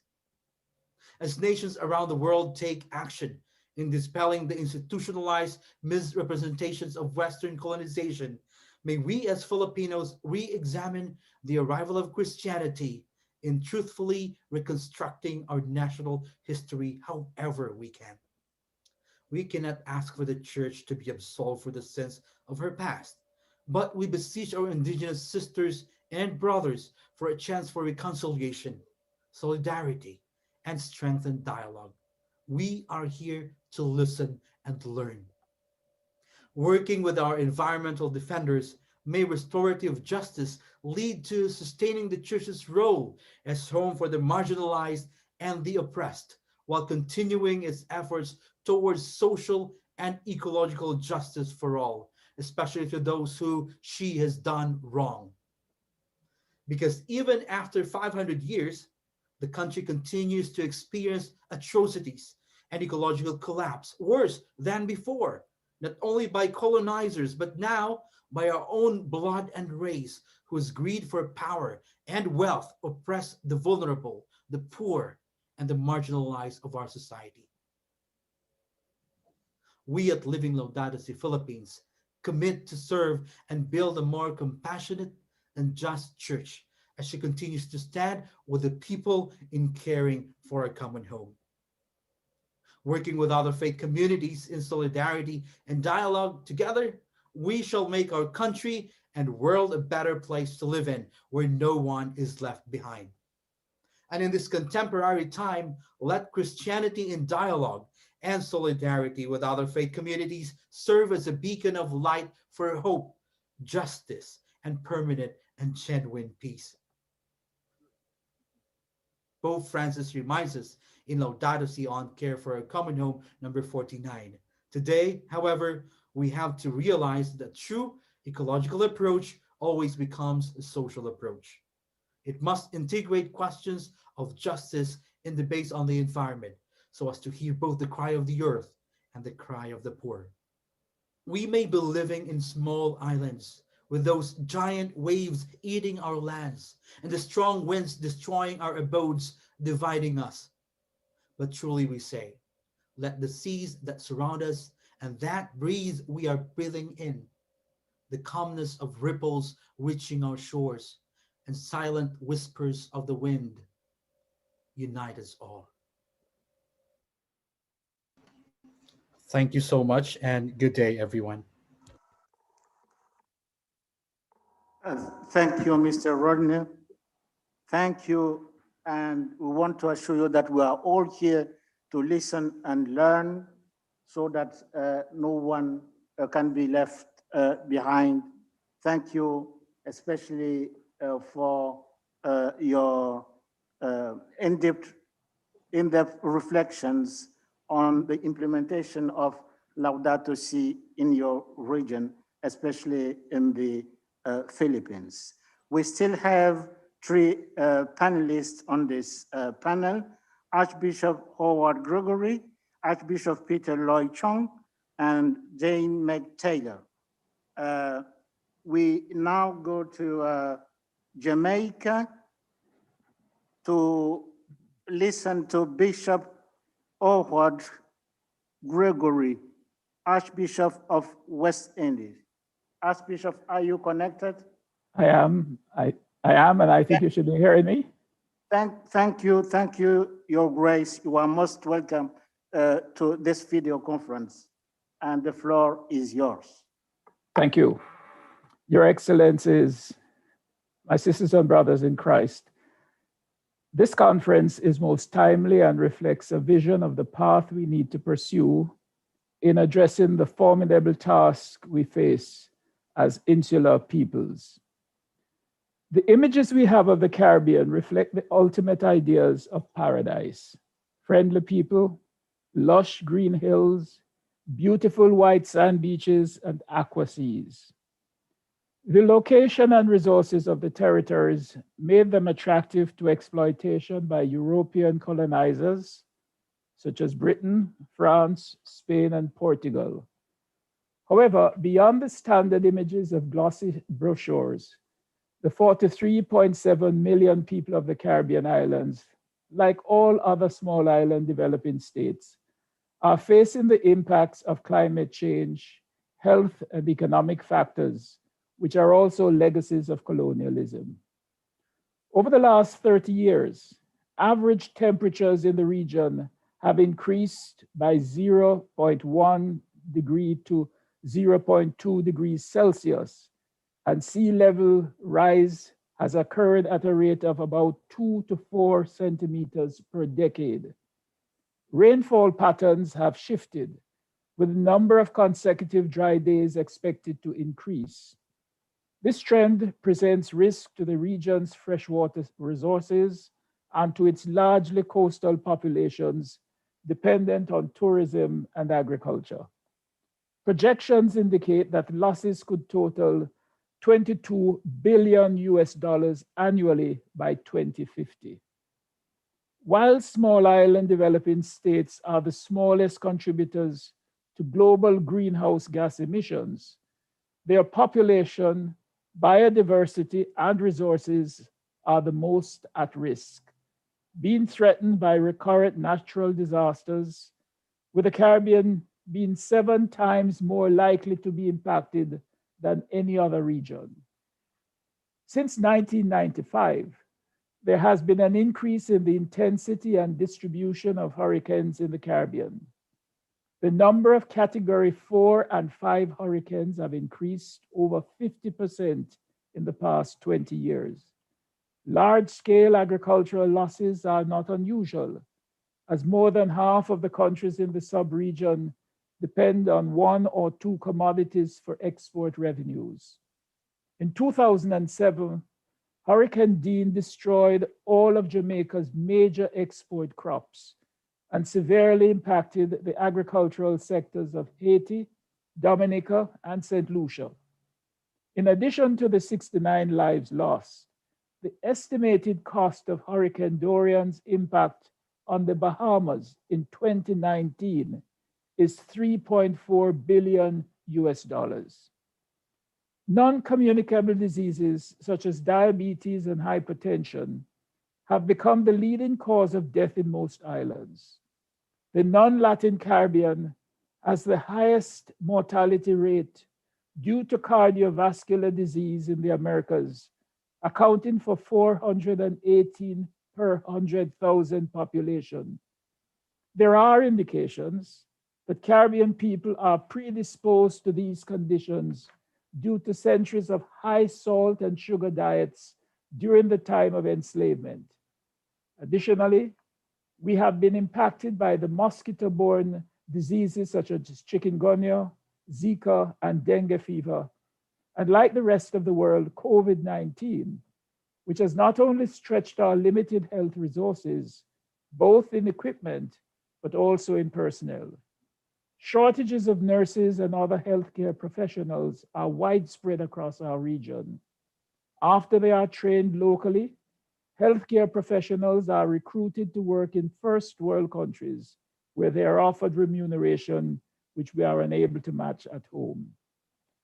Mitigation and adaptation strategies are being employed across the region to combat the impacts of climate change. Renewable electricity projects, clean energy, and vehicle emission and importation policies are some of the major strategies being applied to reduce greenhouse gas emissions from the energy sector. The protection and conservation of existing forests continues to be a priority. The region requires assistance in its efforts. These include technology transfer, capacity building in flood risk, watershed, ocean and coastal management, and education and training of locals on climate impacts and adaptations. One of the earliest initiatives by a faith-based organization was that taken by the ecumenical institution CADEC, Christian Action for Development in the Eastern Caribbean, which eventually morphed to become the more inclusive and comprehensive Caribbean Conference of Churches in 1973. CADEC provided seed funding for a project to develop solar water heating systems for households in Barbados, and which has subsequently developed into the major supplier of such units in Barbados and several territories of the Eastern Caribbean. That it has subsequently become a private company is indicative of the challenge faith-based initiatives face in terms of providing adequate funding to support major initiatives, and must therefore partner with NGOs and government institutions where this is feasible or allowed. Other initiatives across the Caribbean tend to be of a small-scale nature, involving supporting environmental projects of different nature and the promotion of educational and sensitization programs. The World Council of Churches, in the Unity Statement adopted by the 10th Assembly held in Busan, Republic of Korea in November 2013, included a statement which states in part, "We grieve that there are also places where God's children cry out. We are all in danger of being alienated from our cultures and disconnected from earth. Creation has been misused, and we face threats to the balance of life, a growing ecological crisis, and the effects of climate change. These are signs of our disordered relations with God, with one another, and with creation, and we confess they dishonor God's gift of life. It is our hope that this conference will provide not only a forum for airing our common concerns, but the building of a global coalition for advocacy and action that will address the challenge to our humanity and the environment as stewards of God's good creation. I thank you.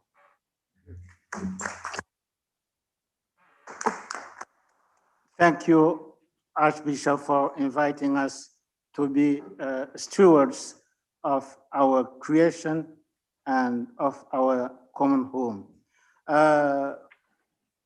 Greetings to Jamaica. Thank you very much.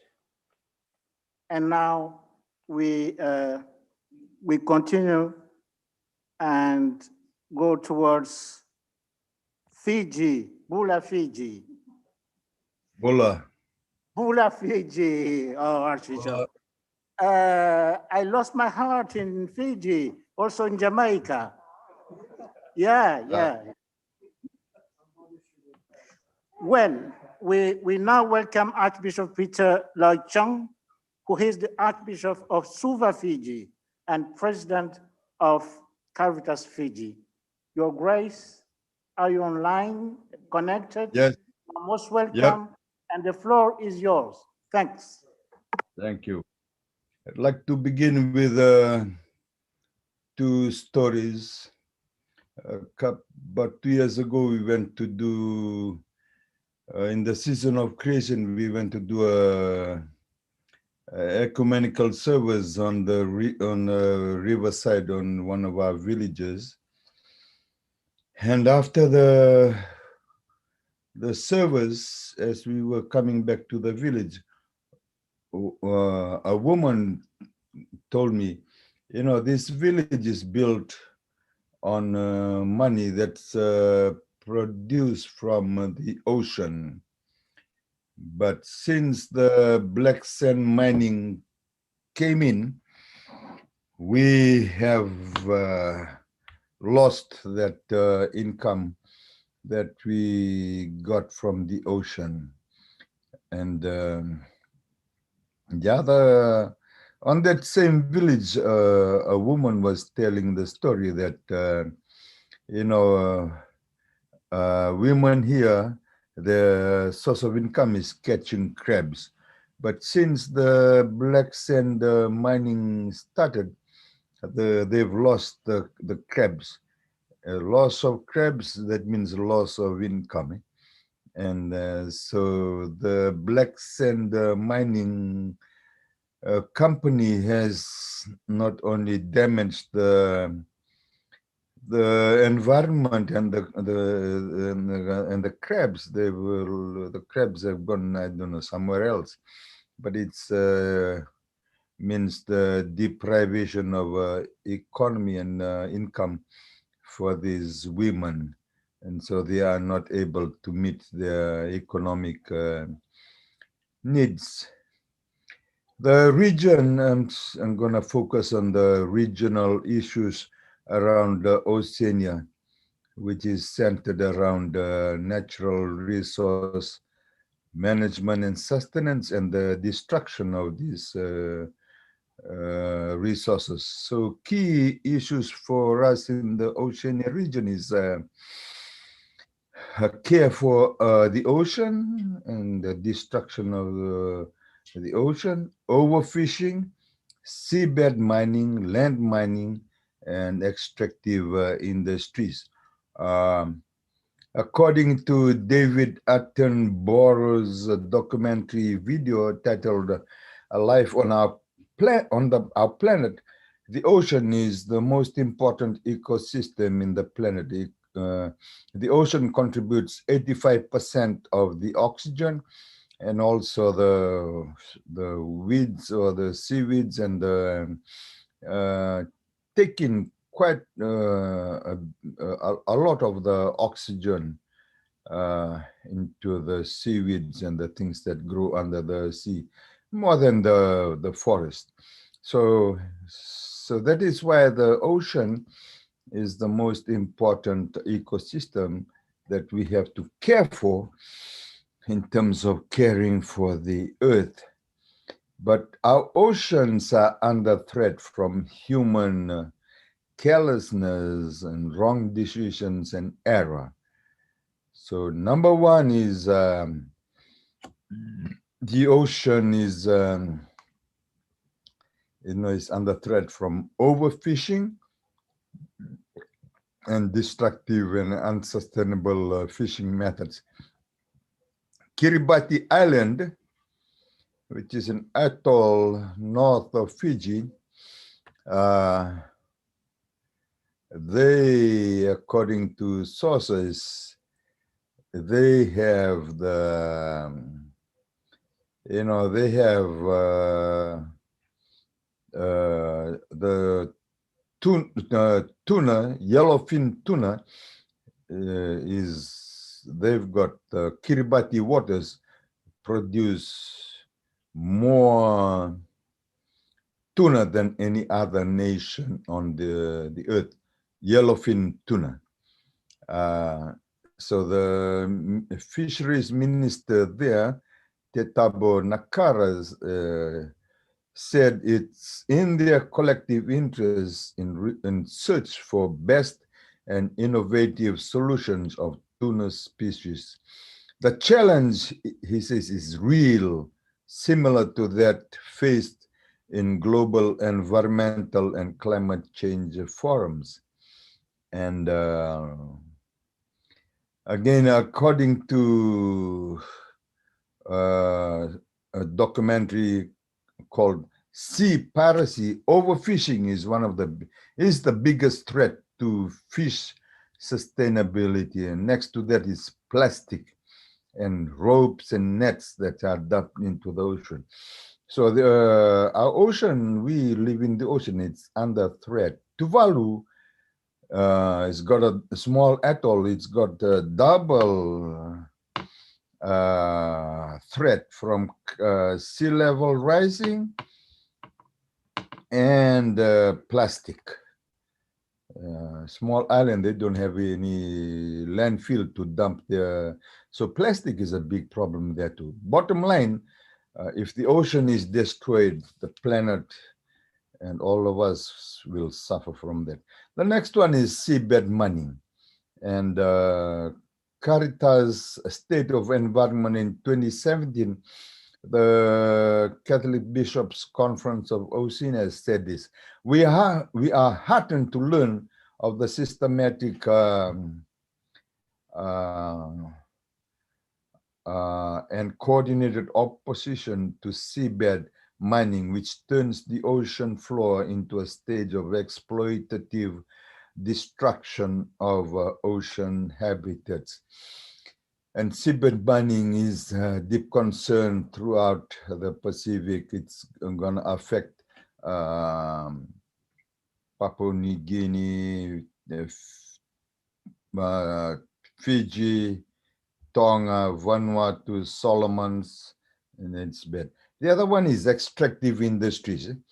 PNG and Fiji, we got the same story that the silt damages the coastal ecosystem and affects sea creatures along the coast and the source of food for all of us. Indigenous rural Okay, my time is almost. So a big problem for us is the destruction of the ocean, and the ocean is very important to the whole ecosystem of the planet. And as long as we do not care for the ocean, everybody's gonna go down. And so our next Federation of Bishops conference, we're gonna take up the theme of the ocean and how we should care for the ocean. I think I'll end there because the 7 minutes is done. Thank you. My time is over. Thank you, Archbishop Peter Lloyd Chung, Yes. for your Thank you. testimonies, which is an example of what Pope Francis said in his message, what we received this morning, that he was grateful for the ongoing efforts being made to build fraternity and defend justice in the societies of these regions. And thank you for your reflection on how you are defending justice in your region of Oceania. And once again, Bula Fiji, Naiji, Suva, and all the people there in the Oceania.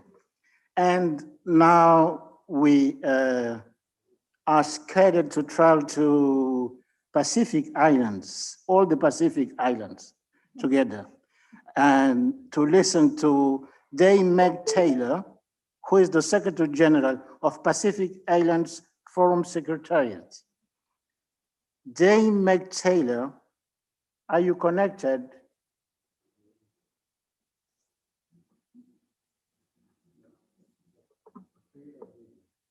You have the video?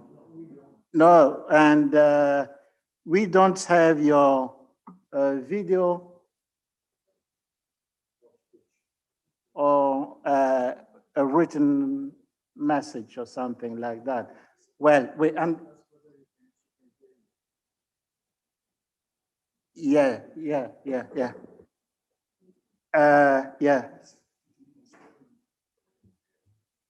Okay, meanwhile, Dame Meg Taylor, if you can hear me, please let us know if you are connected. But meanwhile, I will go back to Professor Rangeva. Monsieur le professeur Rangeva, est-ce que vous m'entendez? Professeur Rangeva. Est-ce que vous m'entendez, Seigneur? Hein?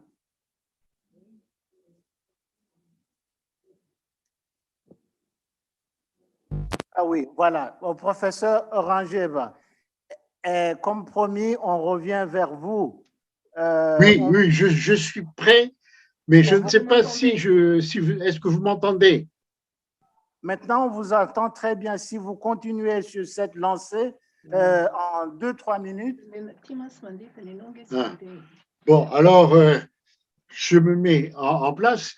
J'étais en train d'évoquer la notion traditionnelle de Fiavanana, qui a été reconnue par le Saint-Père comme étant une valeur fondatrice, traduite par l'expression fraternité, solidarité. En fait, ce qui est intéressant dans cette notion, ce sont les valeurs éthiques sur lesquelles elle se fonde. Il s'agit d'une part, enfin, il y a 5 couples de valeurs. Professeur, vous me suivez. Nous vous entendons très bien, mais nous aimerions oui. Alors, j'essaie d'abaisser votre caméra de telle façon qu'on puisse voir que les cheveux, s'il vous plaît. Là. Est-ce que vous me voyez? Non. Toujours la même situation. Bon. Est-ce que vous pouvez mieux régler votre objectif? Oui. Mais vous savez, nous n'avons pas de technicien. Nous n'avons pas de technicien, monseigneur. Alors, je préférerais parler. Hein? Salutations à Yvette aussi, oui, qui est là. Oui, elle est là, oui. Donc, je vais parler. Moi, je crois que c'est la seule solution. Je termine. Hein? Est-ce que vous voulez que je parle seulement? Est-ce que vous voulez que je parle seulement? Ce serait beaucoup plus simple.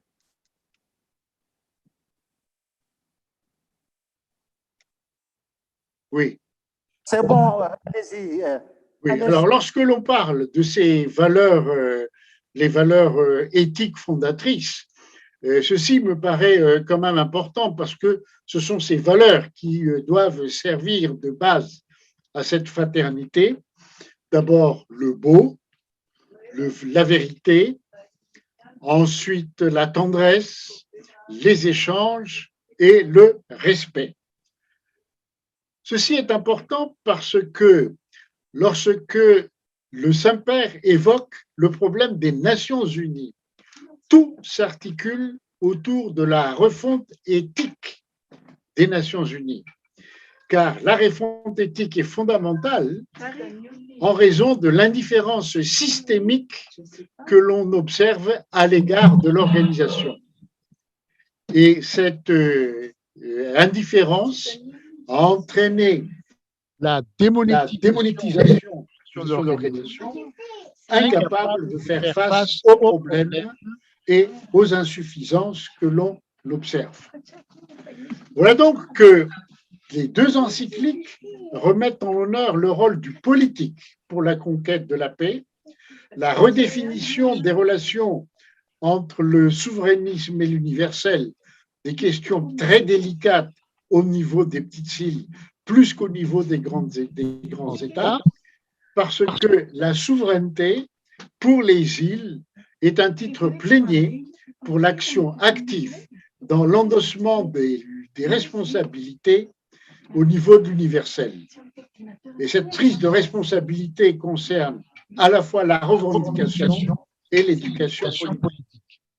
Et ce qu'il faut souligner, c'est que l'actuelle pandémie nous a amené à vivre la culture de la fraternité dans l'ordinaire et dans la vie ordinaire.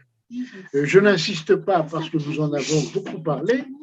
Et ce qui me paraît essentiel, et je voudrais terminer sur ce plan, la lecture et l'étude des deux documents nous permettent d'affirmer que pour les îles, il est possible d'avoir une société de fraternité joyeuse, responsable, et que ceci s'inscrit dans une action sociale et communautaire qu'il revient à la foi et à l'engagement de notre foi chrétienne, par-delà les fidélités ecclésiales respectives, d'offrir des raisons pour soutenir la préservation de l'homme, de l'humanité et du monde. Je pense avoir escamoté le texte, mais j'ai essayé de faire le tour dans les 2 minutes qui me restaient pour évoquer l'ensemble des problèmes que nous voulons. Et je m'excuse, vraiment, je suis désolé pour les incidents techniques, mais je n'ai pas de technicien sous la main pour résoudre ces difficultés. Mais je remercie Monseigneur que vous ayez accepté la diffusion du texte écrit. Merci beaucoup, professeur Rangeva. Merci, vous avez dit, vous nous avez offert des réflexions très intéressantes et en plus de l'expertise que vous avez à la Cour internationale de justice et ailleurs comme professeur, nous venons de découvrir que vous avez aussi un technicien capable de faire des miracles parce qu'il vous a fait surgir vers la fin de votre exposé comme du fond de mer. Vous avez très bien vu le visage à la fin. Merci beaucoup et au technicien qui a permis que... Hein? Oui? Oui, non, c'est son épouse. Ah, voilà. Très bien. Merci, professeur. Merci bien, Monseigneur. On va diffuser votre texte. Maintenant, on va revenir à Dame May Taylor Are you connected, Meg Taylor? If yes, you have the floor, please.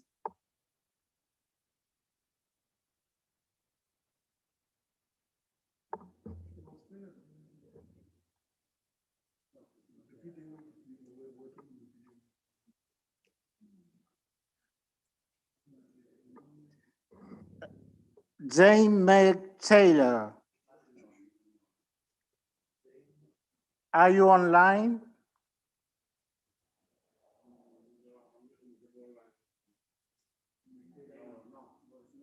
Yes, the technician informs us that you are not connected. We'll try to find a solution. It seems that you sent a video and later on. Okay, maybe during the discussion. If you understand me, I want to suggest something. We are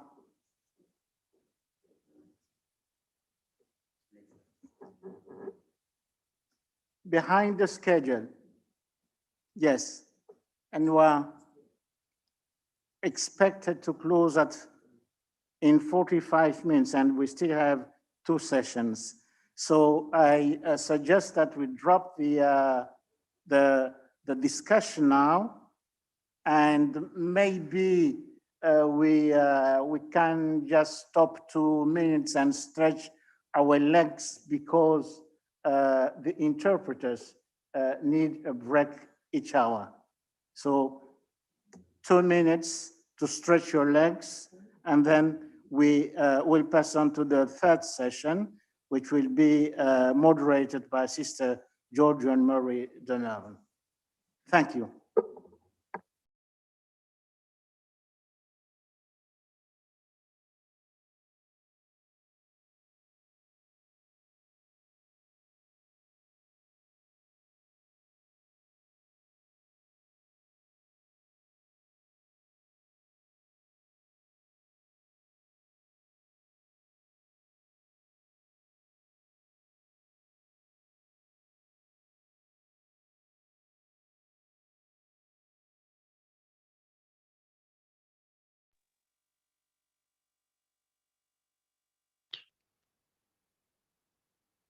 Can I intervene, Mr. President?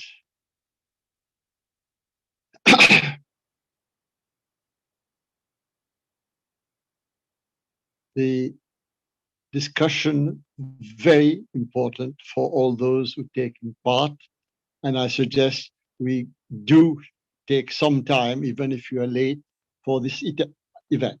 Thank you.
Well, welcome back again. Somebody was saying that the discussion should take place because the conference is so important and the issues we are discussing are vital for for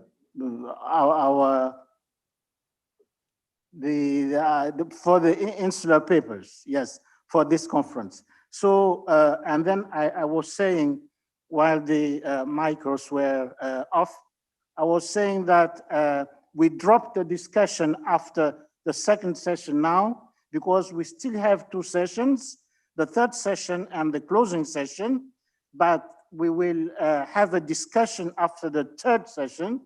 And I also ask the panelists of this session to stick to the allotted time, otherwise it will be impossible to close this conference in 45 minutes now. So thank you for listening again to the second session, and now the floor is to the moderator of the third session, who is Sister Julianne Marie Donovan. I'm sorry, Sister, if I misspell your name, who is Superior General of the Missionary Sisters of the Society of Mary. Sister Julianne Marie Donovan. Yeah? You have the floor. Thanks. Good afternoon, everyone. Good morning, good evening, good night. Coming from around the world, thank you for your participation. We are now entering the third session of our conference on building bridges for a regional cooperation. We have 4 speakers on our panel, and we'll begin immediately, because of the constraints of time, with Mrs. Sharon Harper, the worldwide president of the Mothers Union of the Anglican Church. Thank you, Sharon.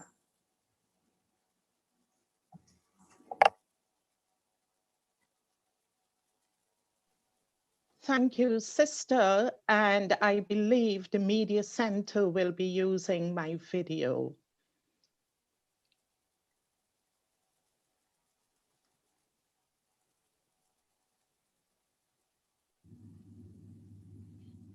Thank you, Madam Chair. Esteemed speakers, distinguished friends, good afternoon. I am Sharon Harper, Worldwide President for Mothers Union, and it is indeed an honor and a privilege to have been asked to speak on building bridges for regional cooperation. I stand here today as the voice for vulnerable women and girls in the islands of the Pacific, Atlantic, and Indian Oceans.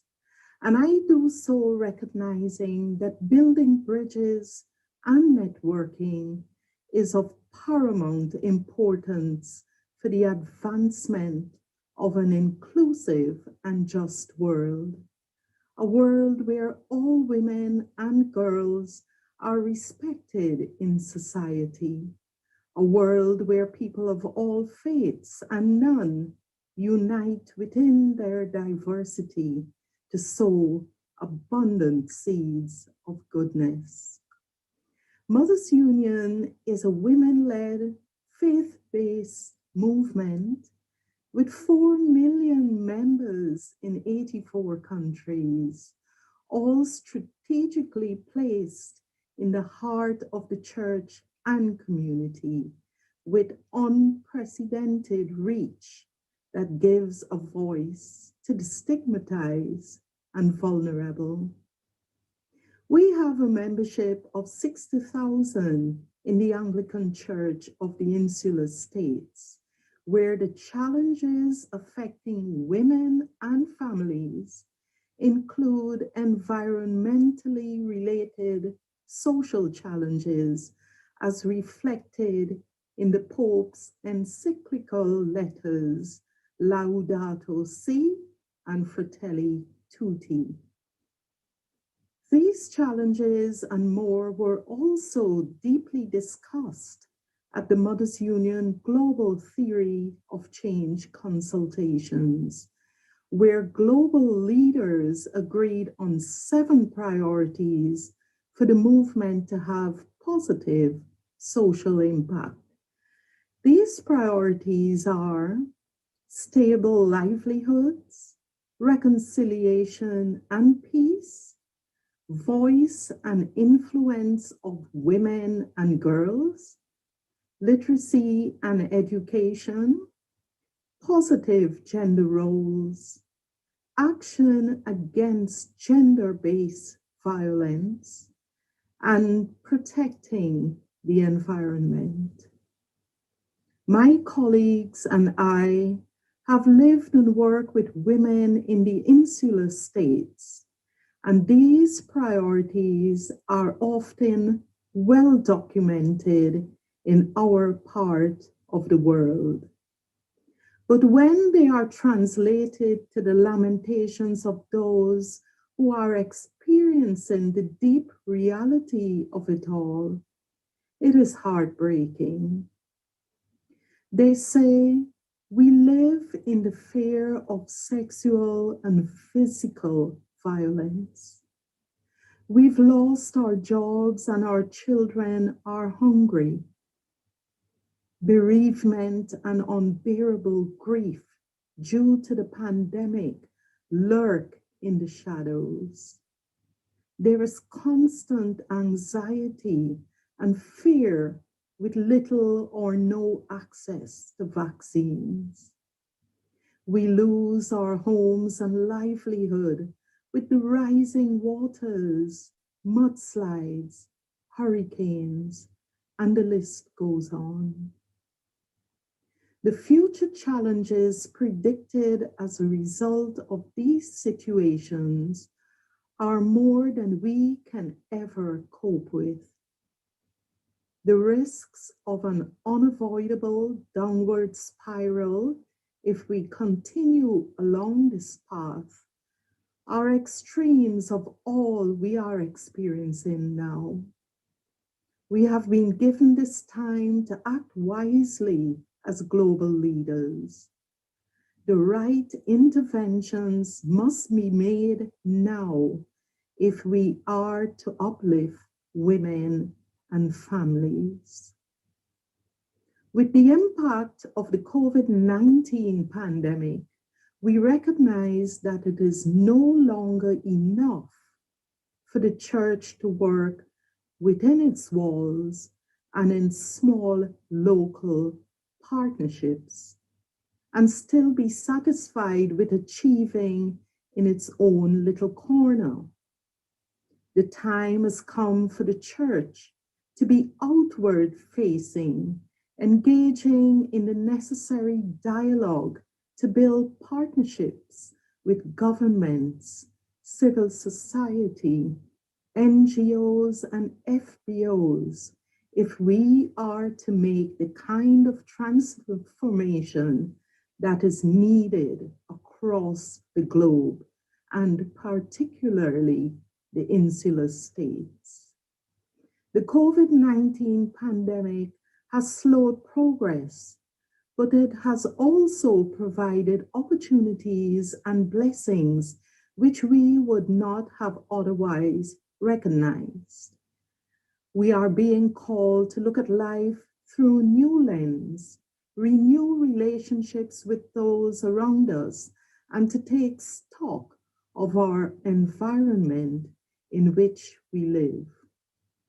Marie Perret Becerra of the Indian Ocean said, life is continuing to be a huge challenge, so it is important for us to collaborate with the church and other organizations to uplift the lives of island people.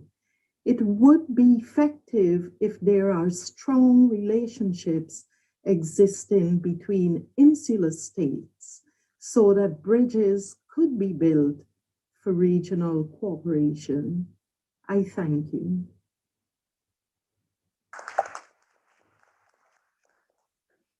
Thank you very much, Mrs. Harper. It's quite a challenge you have given us, but I think we know that this is real. There are challenges, there are opportunities, a call for collaboration and for uniting to rid the world of some of the evils that the women and the families face, but we can do it together. The church needs to be outward looking, and we hope that we are all committed to working together for that. Thank you. I now invite Mrs. Maria Krava Hamasoy, Vice President of Justice and Peace Europe, to address us. Thank you. Thank you very much, Sister. Your Eminence, Your Excellencies, distinguished guest, thank you so much for giving me this opportunity to be here today. My name is Maria Hamasoy, and I'm the Vice President of Justice and Peace Europe. Justice and Peace Europe is a network of 32 national justice and peace commissions mandated by their bishops' conferences to speak out against poverty and for human rights, peace, reconciliation, development, and care for creation. Also, I'm the Secretary General of Caritas Denmark. I'm just going to share my screen with you. I will be very speedy here. I know we've had a long afternoon behind the screen. So can you all see my screen now? Yeah. When we are building bridges, as this session is themed, geography matters. So I thought I would quickly show you where my foundation for bridges lie. I live in Copenhagen on the island of Zealand in Denmark, which is a country of 407 sorry, I'm just going to point here, 407 islands. So this is where I live, close to Sweden. But the Kingdom of Denmark is quite big, and it also equals the Diocese of Copenhagen. So if we're just quickly zooming out, you can see that we are here connected to Europe, and then we're out in the North Atlantic Ocean. And Greenland is in the Arctic, is also part of Denmark. So I'm quickly going to make 3 points. The first one is about island peoples and bringing their voices and concerns to politicians and decision makers. The second one is about the Arctic region, which is the source of rising sea levels. In Justice and Peace Europe, we have done some policy work with the EU on that. And then finally, I'm going to put on my Caritas hat and talk a little bit about the Caritas perspective, the funding of mitigation of climate change, which is desperately needed.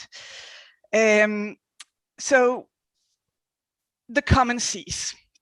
What connects all island peoples? The sea does it. And as Laudato Si clearly states, everything is in the world is connected, and at sea that becomes abundantly clear. We need the seas for food, for transport, and for life, all of us who live on islands. Since 2015, when Laudato Si and the SDGs were published, we had a brilliant framework for large-scale international action towards a sustainable future for all. In Justice and Peace Europe, one of our work areas have been our common seas and bringing the cry of the earth and the cry of the poor to decision makers, making them aware of their responsibilities. For example, inspired by Laudato Si, we got together with colleagues from the Dicastery, from the Apostleship of the Sea, and from the Global Catholic Climate Movement to organize a conference and a celebration of the seas as a common heritage of all humankind. The conference took place in Copenhagen, and among the speakers we were very happy to have and proud by pre-recorded videos, His Eminence Cardinal John Rebert of Papua New Guinea and His Eminence Archbishop Peter Chong of Fiji, who you already heard today, and they presented the issues of island peoples. So following the conference, we did a year's concerted action across Europe, aiming to inspire much needed broader and sustained dialogue on our common seas. We continue to focus on this dialogue with the EU institutions, among others, for example, contributing to the EU consultations on international ocean governance. The Presidency of Justice and Peace Europe recently met with the European Commissioner in charge of environment, ocean, and seas. So, I'm rushing through this. The second work area of Justice and Peace Europe, which is of importance to island people all over the world, is our work on the Arctic region. So the Arctic affects every living thing on Earth, and it acts as a virtual thermostat reflecting sunlight and cooling the planet. But the Arctic is now melting at an alarming speed, And as ice is turning into seawater, it creates rising sea levels, climate change, and geopolitical change all over the world. The Arctic, being one of the least populated regions on Earth, is shaping the future of the planet. Our most recent work is the contribution to the public consultation on the future EU Arctic policy, in which we overall focus on the cry of the Earth. But governance is also very much an issue. The Arctic is being increasingly recognized as central to human and planetary survival. The region is becoming a focal point of economic and geopolitical competition. The Arctic Council has been a good example of high-level intergovernmental cooperation, not least because the Arctic states have traditionally taken a backseat to the indigenous people. However, Russia, China, and the US all competing for power in the region, the Council is seemingly getting weaker, and it's relevant to ask the question, who is actually running the Arctic, which is so defining for our planet and our sea levels. So finally, I'm going to the Caritas perspective. So for me, climate change is part of everyday life. The way I experience climate change at the moment, living in Copenhagen, which is on an island, is by the construction work going on outside my house. My street is in central Copenhagen, and the municipality is currently constructing huge drains under the streets in order to direct surplus water out into the sea. We have experienced flooded basements a lot in this city, and of course, if nothing is done, the city will eventually collapse. But I'm very lucky to live in a rich country where the state is able to protect its people from the consequences of climate change.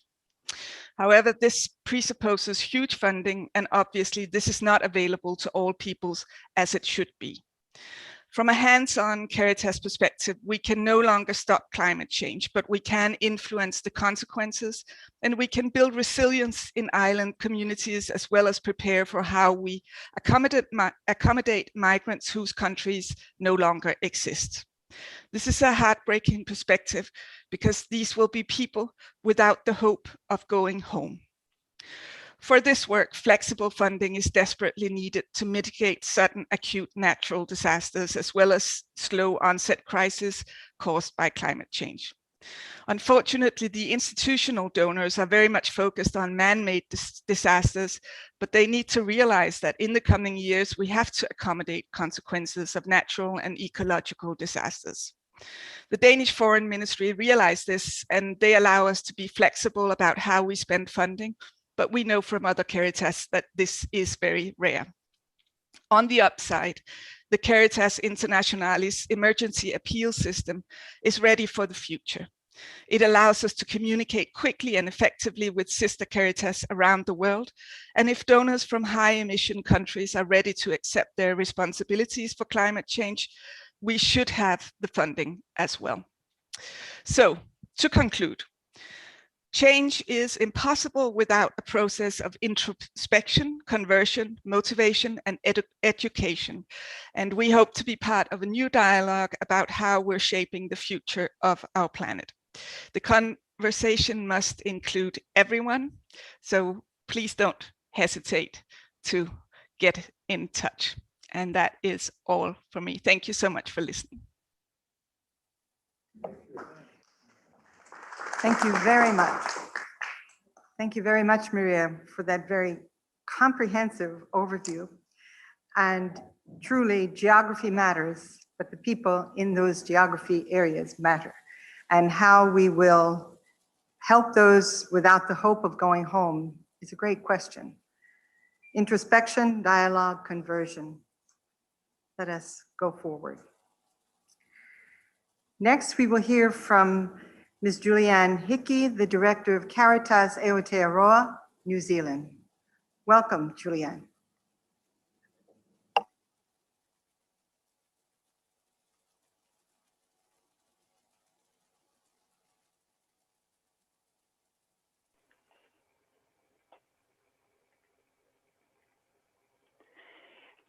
He honore, he karoria ki te atua, he maungaronga ki te whenua, he whakaro pai ki ngā tangata katoa. Tihei, mauri ora. Glory to God in the highest, peace to earth and goodwill to all peoples. Tēnā koutou katoa, ngā mihi nui kia koto, and thank you for the welcome, Sister Georgiana. I bring greetings from the Pacific and the land of the long white cloud. I'm from Aotearoa, New Zealand, and work for Caritas. There are over 160 Caritas organizations around the world who work on humanitarian and development issues, and 6 of those organizations are in the Oceania region. So today I am privileged to bring you some of the faces and voices of people from Oceania, people who have played very little part in contributing to the environmental crises we are now facing, but are paying a very heavy price for the behavior and lifestyles of people in other parts of the world. I want to tell you that as Caritas agencies and our friends across the region, we are working together to address the eroding away of the human rights to food, water, shelter, culture, and community, and also why it's important that solutions like climate finance keep in mind and prioritize the most vulnerable communities. But first I want to introduce you to our home in Oceania. St. Pope John Paul II said when he visited the Pacific in 1986 that it is a part of the world which seems to be a kind of paradise, unsurpassed in natural beauty. He later told us in Ecclesia in Oceania that we have a particular responsibility to care for the Pacific Ocean, which holds 1/3 of the world's supply of water. Water defines our part of the world. The peoples of the Pacific see water and the ocean as something that connects us. The same water laps on the shores of Aotearoa, New Zealand, as on the shores of Samoa, Tonga, Papua New Guinea, Vanuatu, and our many island neighbors. Oceania was the last part of the world to be settled by human beings and the last part of the world to be colonized. Although Australia and New Zealand have higher per capita carbon emissions, in most parts of the Pacific, people still walk lightly on the earth. Our small population is spread across a vast variety of islands, and the particular histories of the many communities that make up our region are reflected in the hundreds of languages and cultures that are found here. I bring you the concerns and voices and hopes of those people. For example, Mavis in Papua New Guinea, the threat posed by seabed mining is severe. We want it completely banned. We do not want our ocean floors disturbed. Or Amalea from Tonga, deep sea mining sharks have swayed our governments into turning a blind eye. Whilst Bishop Paul Mayer of Caritas says we should be able to live on our atolls without being forced to move by environmental issues. And Kirsty from Australia saying we're encouraging our government to make a significant proportion of aid accessible for community-led adaptation. As a region, together, since 2014, we have been researching the state of the environment. In 2014, we released our first report, Small Yet Strong, Voices from Oceania on the Environment, on the Feast of St. Francis of Assisi.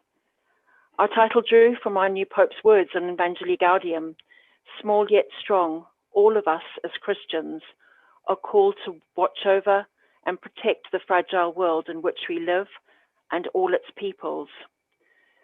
Through our State of the Environment for Oceania report series, annually we have brought out these reports and have followed 5 key issues affecting the people of our region.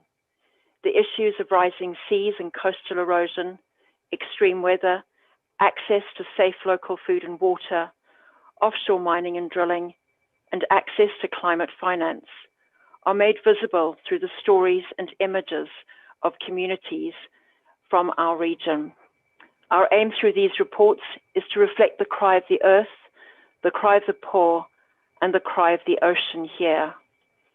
And our research approach across the region draws on indigenous ways of working and is conducted in the spirit of Talanoa, which is a sharing of stories, a gathering around the mat, a sharing of stories and insights as equals out of a desire to serve the common good, not only the good of the peoples of our region, but for all the world.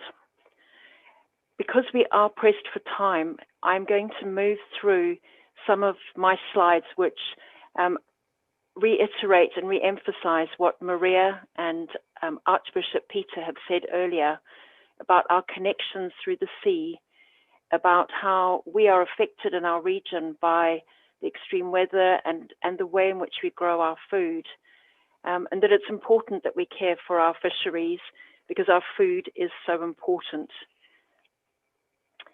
However, we also know that in many places around Oceania, as Archbishop Peter said, including New Zealand, coastal regions are not only impacted by sea level rise, but by extraction for construction, road building, or industrial processes. In New Zealand, we're awaiting a Supreme Court decision on mining iron sand 30 kilometers offshore. This is something we opposed as Caritas due to its destructive potential and lack of consent from the local indigenous people. And our real fear at the moment is prospective deep sea miners, companies who wish to mine in the deep ocean up to 3-kilometer depths in some places for precious minerals. They are saying these minerals are necessary for a green transition to combat climate change. They'll be allegedly cleaner and greener than land-based mining. Communities in Papua New Guinea have fought for at least 10 years now to stop the world's first deep sea mine in PNG waters. They've succeeded for now, but it has left the PNG government with a massive debt, and communities are still battling extension of exploration licenses in the area. Meanwhile, many of the former directors and staff of the Canadian-based company involved are busy backing another company which is about to launch on the American Stock Exchange as a sustainable mining company. That just doesn't wash with us. And we know that there are many communities in our region and countries that are affected by that. So I bring to you our cry from Oceania to cut global carbon emissions, to support strong climate adaptation, and to ensure that ensure climate finance reaches coastal and vulnerable communities. For our oceans, we want to promote marine protection areas, and we support a ban on seabed mining. And we ask all peoples who know about this to also call for that ban on seabed mining. There is so much that we now need to do because the children of Oceania, they deserve a better future. The peoples of the Pacific are living right now with the impact of extreme weather, coastal erosion, loss of food and water supplies, the potential for the loss of culture, language, education, and healthy lives. Our children deserve the right to thrive, to live well. We must listen to their hopes and their dreams, for those who might need to migrate, for those who may seek refuge from the storms of our region. And together, we must work for intergenerational justice. As a region, we're calling for that because it is the hope for our children, and that we must have the solidarity and respect for each person, crafted and born in the image and likeness of our Creator God. Thank you for the opportunity to bring the voices of Oceania to this conference. Mā te atua, tātou e manaki e tiaki. May God bless and care for us all. Tēnā koutou katoa.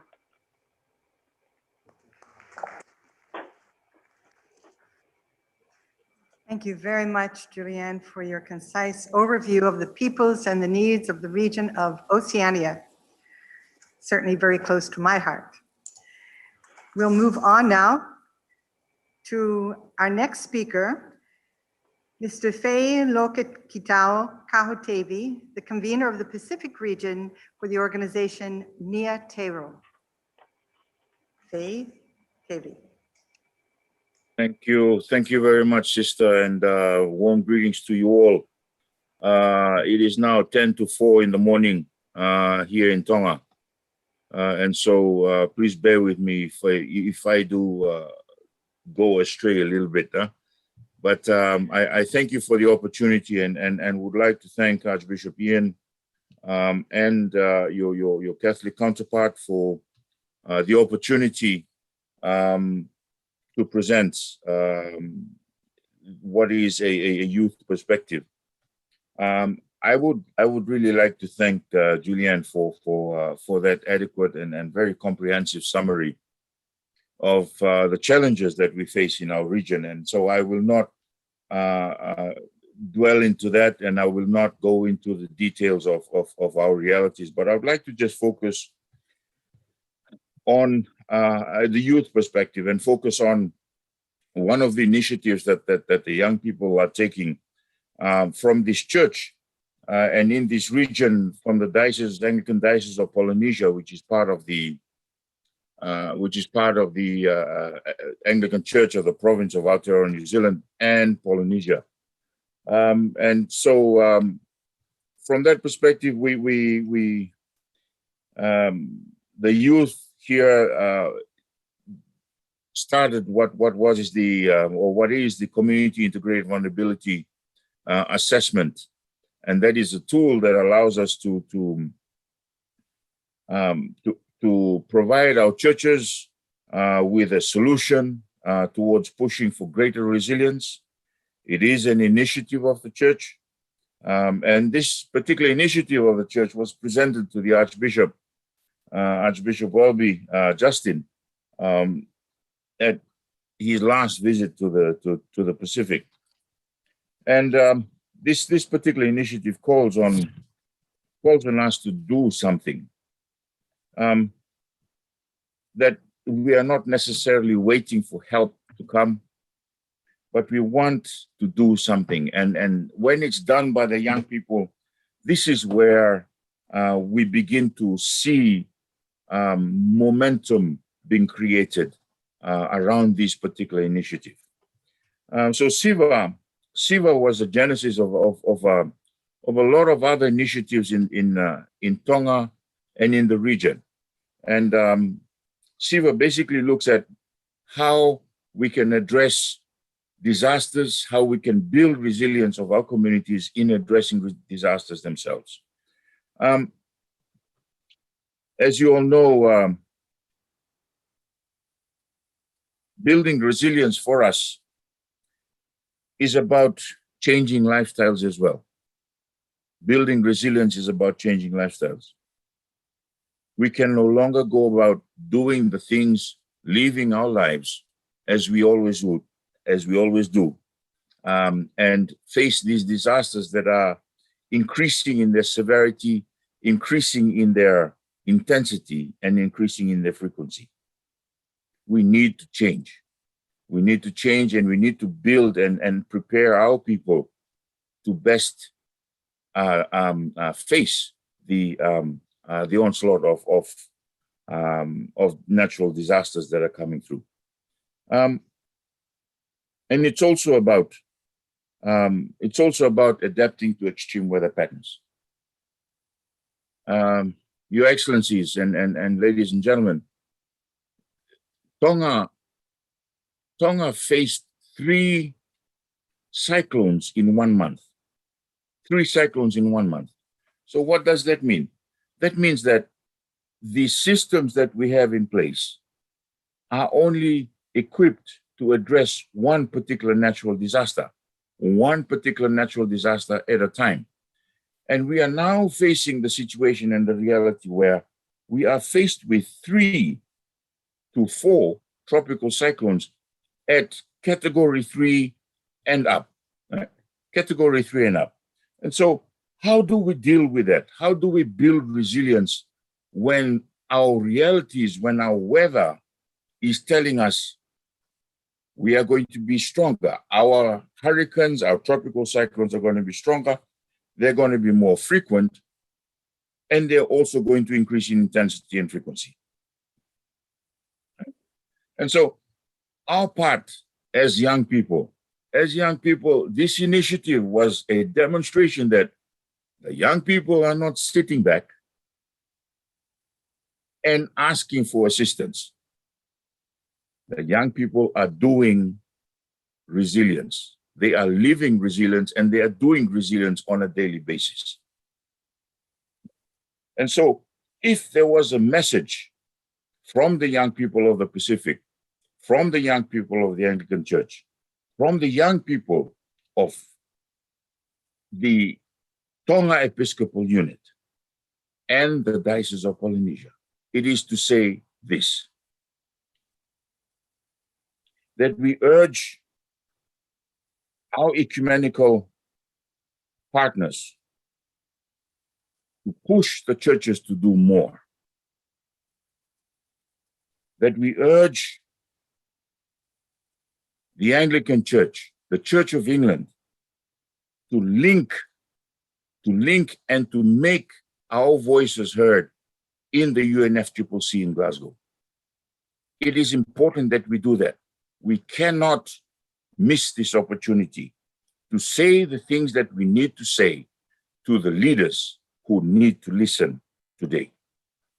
It is about time we listen to our young people. It is about time we see what they're doing. It is about time we take examples from how they build resilience as young people and how they push our churches and our parishes to be more resilient as young people.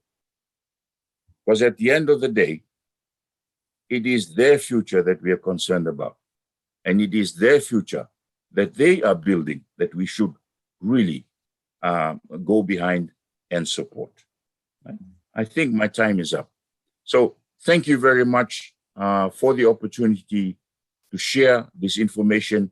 Thank you very much for the opportunity to voice the perspective of the young people, especially from the Pacific. And once again, thanks to Caritas and to Julianne for a very comprehensive outline of the challenges that we face in our region. Thank you. Malo. Hello. Thank you, Faye.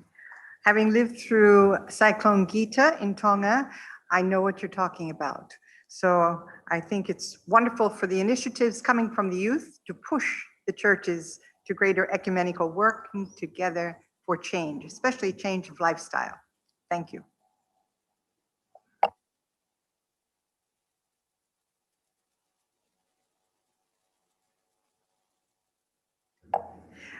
Now we have some time for discussion. I'm not sure how much time we have for discussion, but we will open the floor for some 15 minutes of discussion. And please be concise. Keep your comments as much as possible clear, short, so that we can actually have a discussion about them. Thank you. Okay. I don't see the person. Sorry. Let me Allow the floor, please.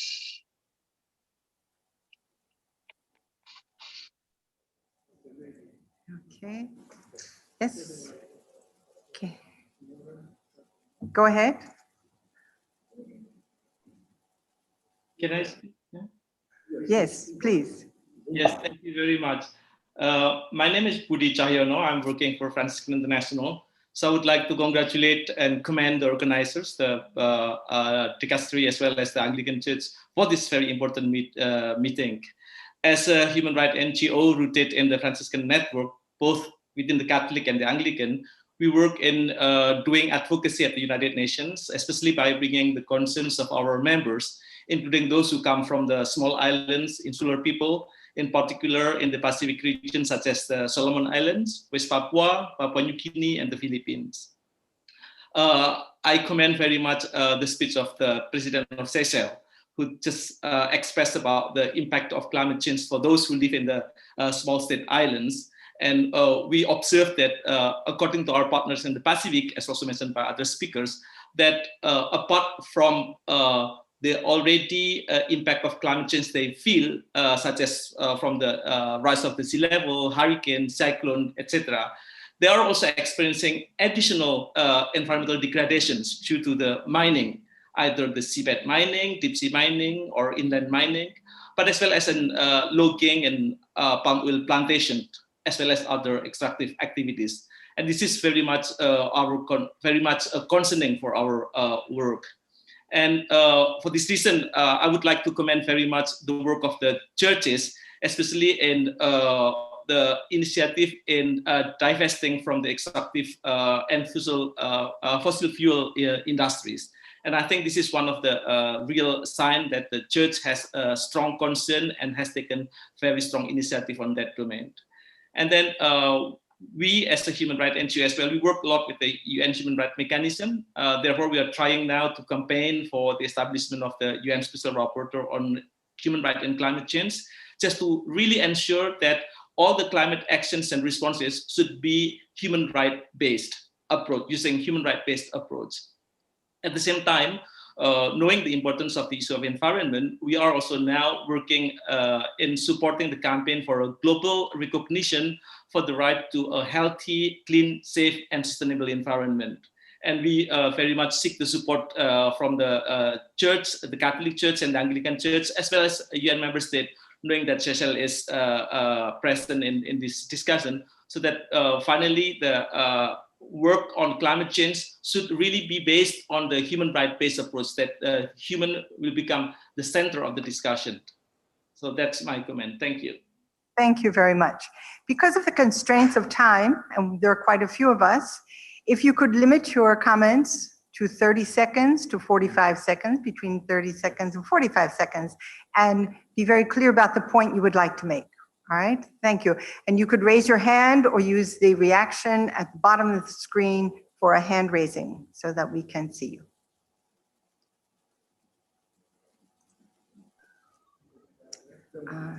Okay. Michael? Michael. Yes, please.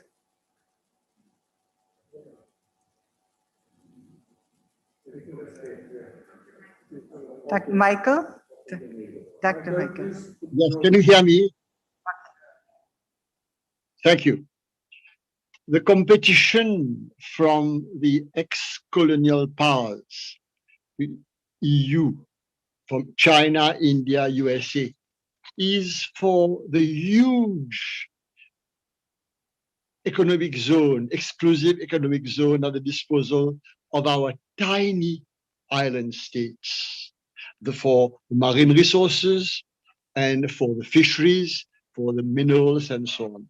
I push the idea that one of the main problems that the small island states are having is that this competition continues, and we must be able to see in what form it takes from the bigger countries. It takes a form of gifts, of agreements, of bilateral financial agreements, even of occupation to build military bases and so on. So as Bishop Wilby said, in search of justice and solidarity, all voices must be heard. Our voices must be heard. That's simply one point. The second point, very briefly, Madam Chairman, all 54 island states controlling everything we can do, carbon emission, pollution, biodiversity, and so on, will come only to 10% of the action of one of those giants, India, China, EU, Brazil, Nigeria. So our contribution is minute, almost insignificant, but it has the value that we're doing it for ourselves. We are doing our share. And secondly, it has the value of an example for the rest of the world. I'm not trying to say small islands should give an example to the rest of the world, but this is a fact. I'll give it a small example in Mauritius itself. We managed to control, for example, COVID. 11 people died of the whole series, 11 too much.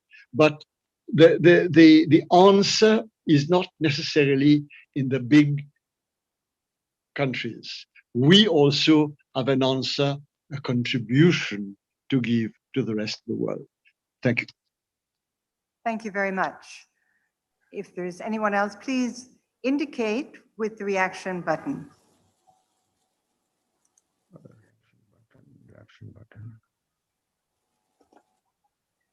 Hello? Hello, yes. Yeah, this is Father James Ngai, the Director of the Center for Social Concern, Malawi. The Center for Social Concern is under the Missionaries of Africa, White Fathers, so-called. The last speaker mentioned one point which I find to be quite important, the youth, that we are to make sure that we involve the youth in this issue of the climate change, which I support fully. Because no matter what we do, if at all, we don't try to involve the youth. I mean, even now, the people who are talking, who are in this session, who are in this conference, we can look at our age. I don't know how many youth are. If we can try to bring in the youth, I think the future will be far much better than what we think. Because already we are experiencing a number of reactions from the youth, even from Africa. They are going on strikes. Could you please adjust your video, the camera, so that we could see your lovely face? You're very handsome. Let me try. Let me try. If you could just, no, we don't want to lose you. Anyway, my point is that the youth could be very good if we can involve them to make sure that they be part and parcel of this climate change. That's it. Thank you very much. Yeah. I have lost it.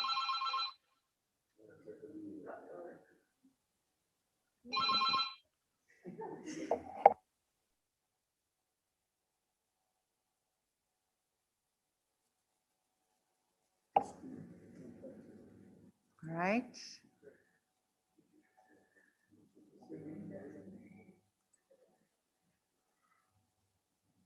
I think Father, your email screen is up on our screen. If you could close that. The director. All right. If there's someone else, we can hear you. If you would raise your hand, indicate.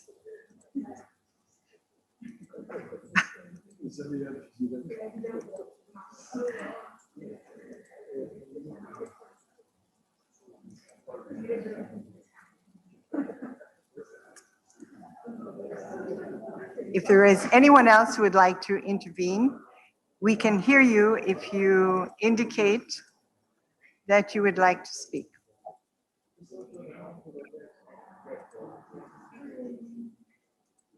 Sister, I would like to just comment on what's being said. Yes, please.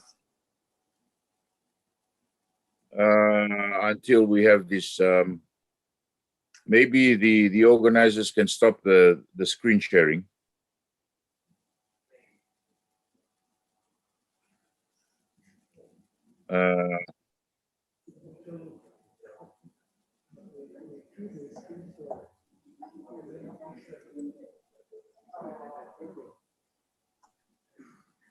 Maybe our last speaker can stop the screen sharing. Yes. We were asking for that.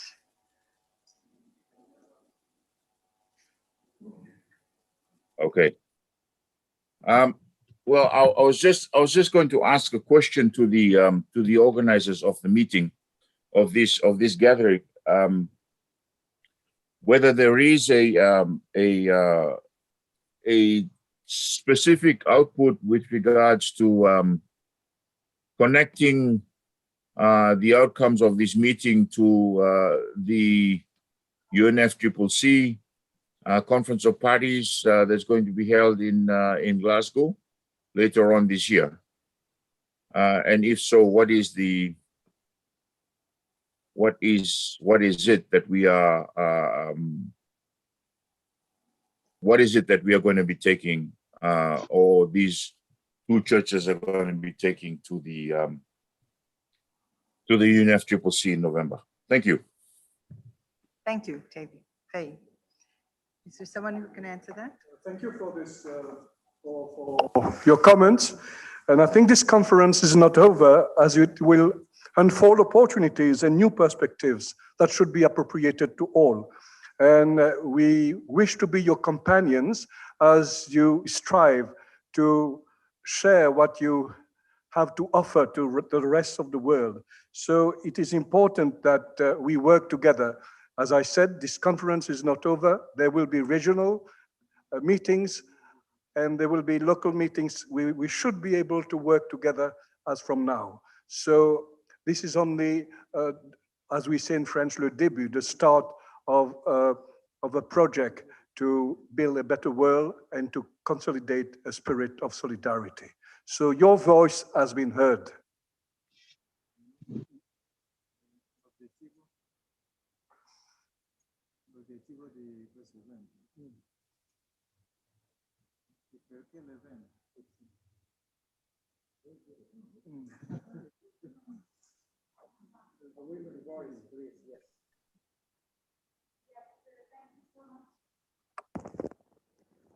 Thank you so much for this question. The idea of our meeting was, first of all, to express solidarity, to bend down, to hear your voices, to bend down to the wants of insular peoples, and then to begin a walk together. The idea was to have regional meetings in the coming years in order to, okay, in order to go deeper in the issues that we have heard about and foster cooperation in the grassroots level and hopefully also at an institutional level. So this was the main objective of the conference.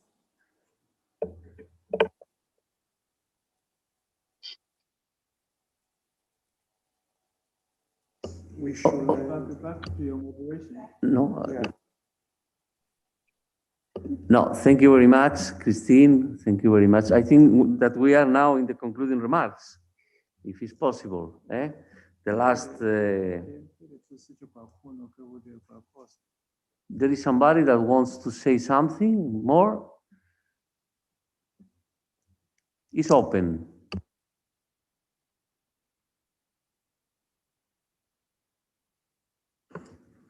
Is there any other person who wants to intervene, make a contribution, make an observation, or say anything? Rachel, go ahead, Rachel. Thank you so much, Your Eminence, Your Excellencies, ladies and gentlemen. I just want to thank you. I'm Rachel Carnegie from the Anglican Alliance. I just want to thank you for this extraordinarily powerful conference, bringing together voices from the island nations across the world. And just to say that it's shown the power of the ecumenical engagement. So just as we in the Anglican Communion are working with our sisters and brothers, and especially from the island nations in the build-up towards the COP26, I hope this really emphasizes the importance of the ecumenical partnerships. So we will use the many opportunities from here to connect and to work on the advocacy piece together. And I just want to say I'm very much minded of the example that Professor Elizabeth Holland gave as a key member of the Intergovernmental Panel on Climate Change, when she talked about the pivotal role that the Pacific Island states played at the Paris negotiations.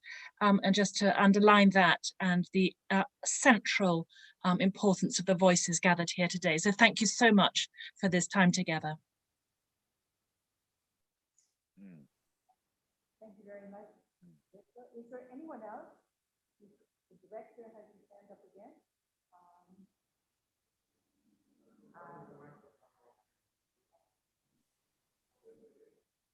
Hello.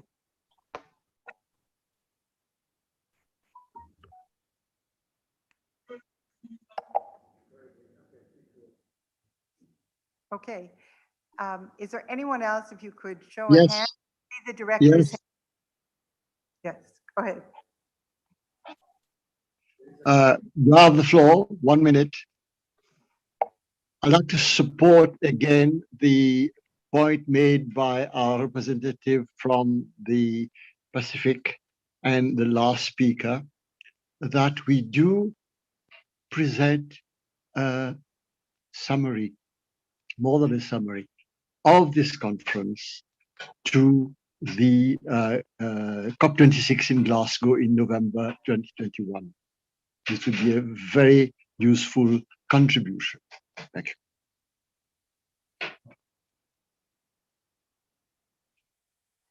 Thank you very much. Is there anyone else who would like to have another very brief intervention? Can I, sorry, sister. It's me, Faye Tevi again, Felotau. I'm just wondering at this point in time, you know, it's 4:15 in the morning here, and maybe it's, you know, where it's when inspiration comes, you know. Just wondering at this time, sister, whether the organizers of the conference would like to invite a number of representatives here around in this Zoom conference to help draft something for the UNFCCC, as Dr. Michael from Mauritius had mentioned, and also Reverend Rachel, in giving us the opportunity to shape a message that's going to go to our to the UNFCCC, that is to the point, that is simple enough to be understood, and that does not allow for any elaboration and digression from the simple message from both our churches. Climate change is an issue. There is an urgency for it, and we need to build our resilience as peoples. And that does not mean giving us more money. Let's be clear. Thank you, sister. Thank you, Faye. Yes, Cardinal Turkson. Hello? Okay. Hello, Professor Yasuko from Japan. We've not heard from Japan. Can you, in just 2 seconds or two, give us a point of view of Japan as part of the silent state experience?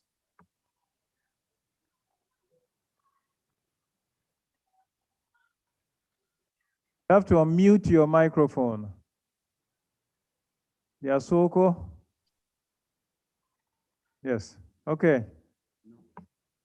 What, is that okay?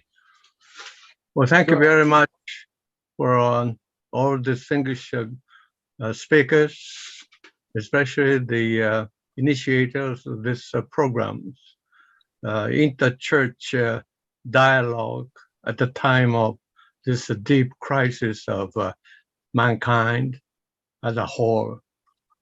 So we have to really go back to the very, very basic necessity, which really want interdependent help each other as a community of the much wider world, as the Pope instructed us all. And the Holy Father's visit to Japan, the small island nation, and the Catholics and Christians are minority of the other religions, but now Caritas and the Japanese Buddhist sects and all are looking forward to have a very important the dialogue and put these words, good words, into deed. How to get out of the very interlocked political powers, which is really against the will of the peoples at large. So let us call once again the solidarity, the spirit of solidarity into action. Like, don't forget that the G7 or 8 or whatever, the rich nations, historically exploiters of all resources of the globe. Now go back to the Yovel, year of Yovel. Go back to the biblical visions again to call once again the worldwide year of Yovel, the ministers of justice, ministers of finance, the all rich and poor, all countries have to repay back the debts against the human bond, not in the form of assistance, which are the interest motivated of the nation, but as a group, as a wider family. The Pope's the encyclical really open up a courageous act to follow Jesus Christ, to follow the disciples, to follow the good leaders of the religious peoples, and so that the good folk will never lose the way to go.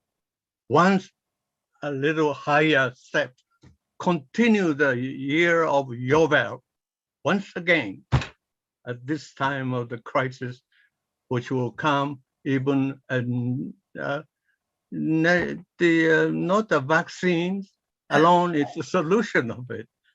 Political will to be really no time wait. Put a good word into deed. This is very important. The amica Plato sed magis, amica veritas. That's very important. What is truth? The humankind bondage should never be broken into pieces. Once again, let us encourage ourselves. Let us unite each other. Thank you. Domo arigatou gozaimashita. Ah, domo. Ogenki desu ka? Genki desu. Domo arigatou gozaimasu. Domo arigatou gozaimashita. Eminence, Tucson, thank you very much. Anytime, thanks. Now we're about to conclude. Go ahead. Okay, we arrived at the end. Thank you very much all for your interventions. And now we have our two speakers, the bishop, our dear bishop, and Ernest, Ian Ernest, and the Cardinal Tucson, the last speaker. Thank you very much. The floor is yours. Thank you very much. I've been moved by the stories and the cries of our brothers and sisters from the island nations. Your voices and your stories are brought to light your dreams and hope as you wish to shape the future of our planet. From what I've heard this afternoon, there is a need now for us to explore further the causes and not only the symptoms of the difficulties we face. And our friend from Tonga, Faye, has made the suggestion that we should prepare a draft so that we can offer it to the COP26. So it is important that I ask him to be the voice that can prepare this draft, and that we can work on it and present it. This is a concrete example of collaboration which is starting.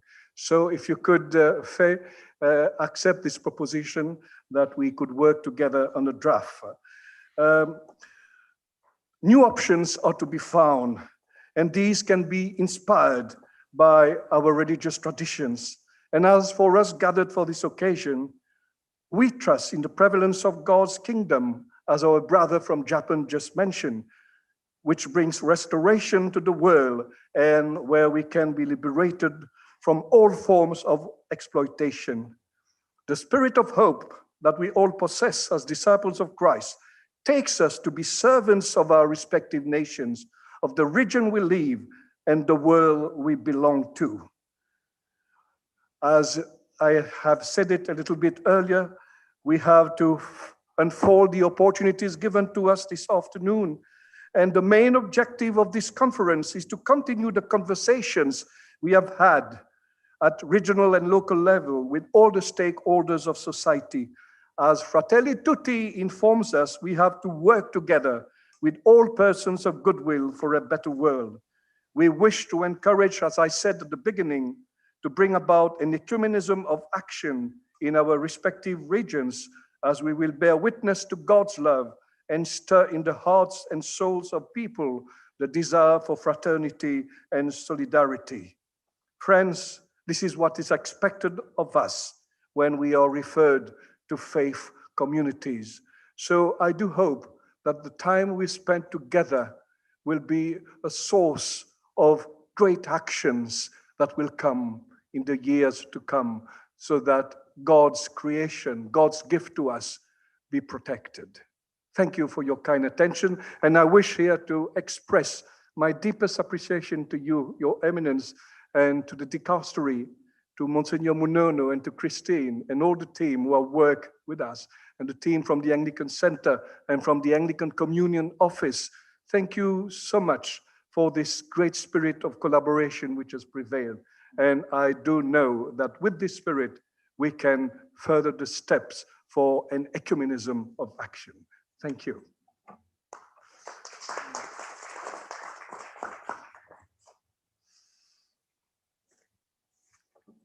I just want to tag on to the sentiments expressed by the Archbishop.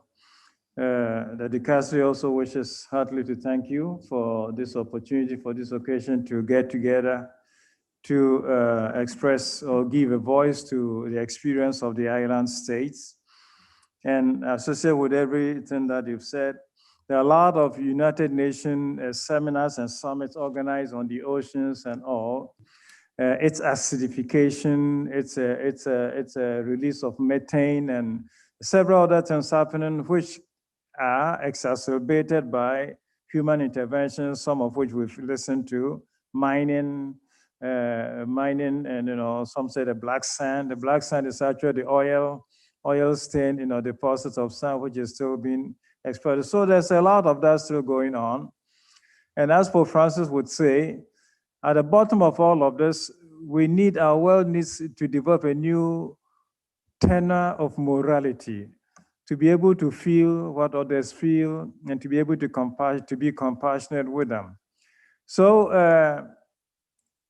tagging on to everything the Archbishop has said, and having expressed the objective for this meeting as creating solidarity, wanting to share with the experiences of all, I just want to add on, take that one step further, recalling the interest of Pope Francis whenever he talks about ecological issues.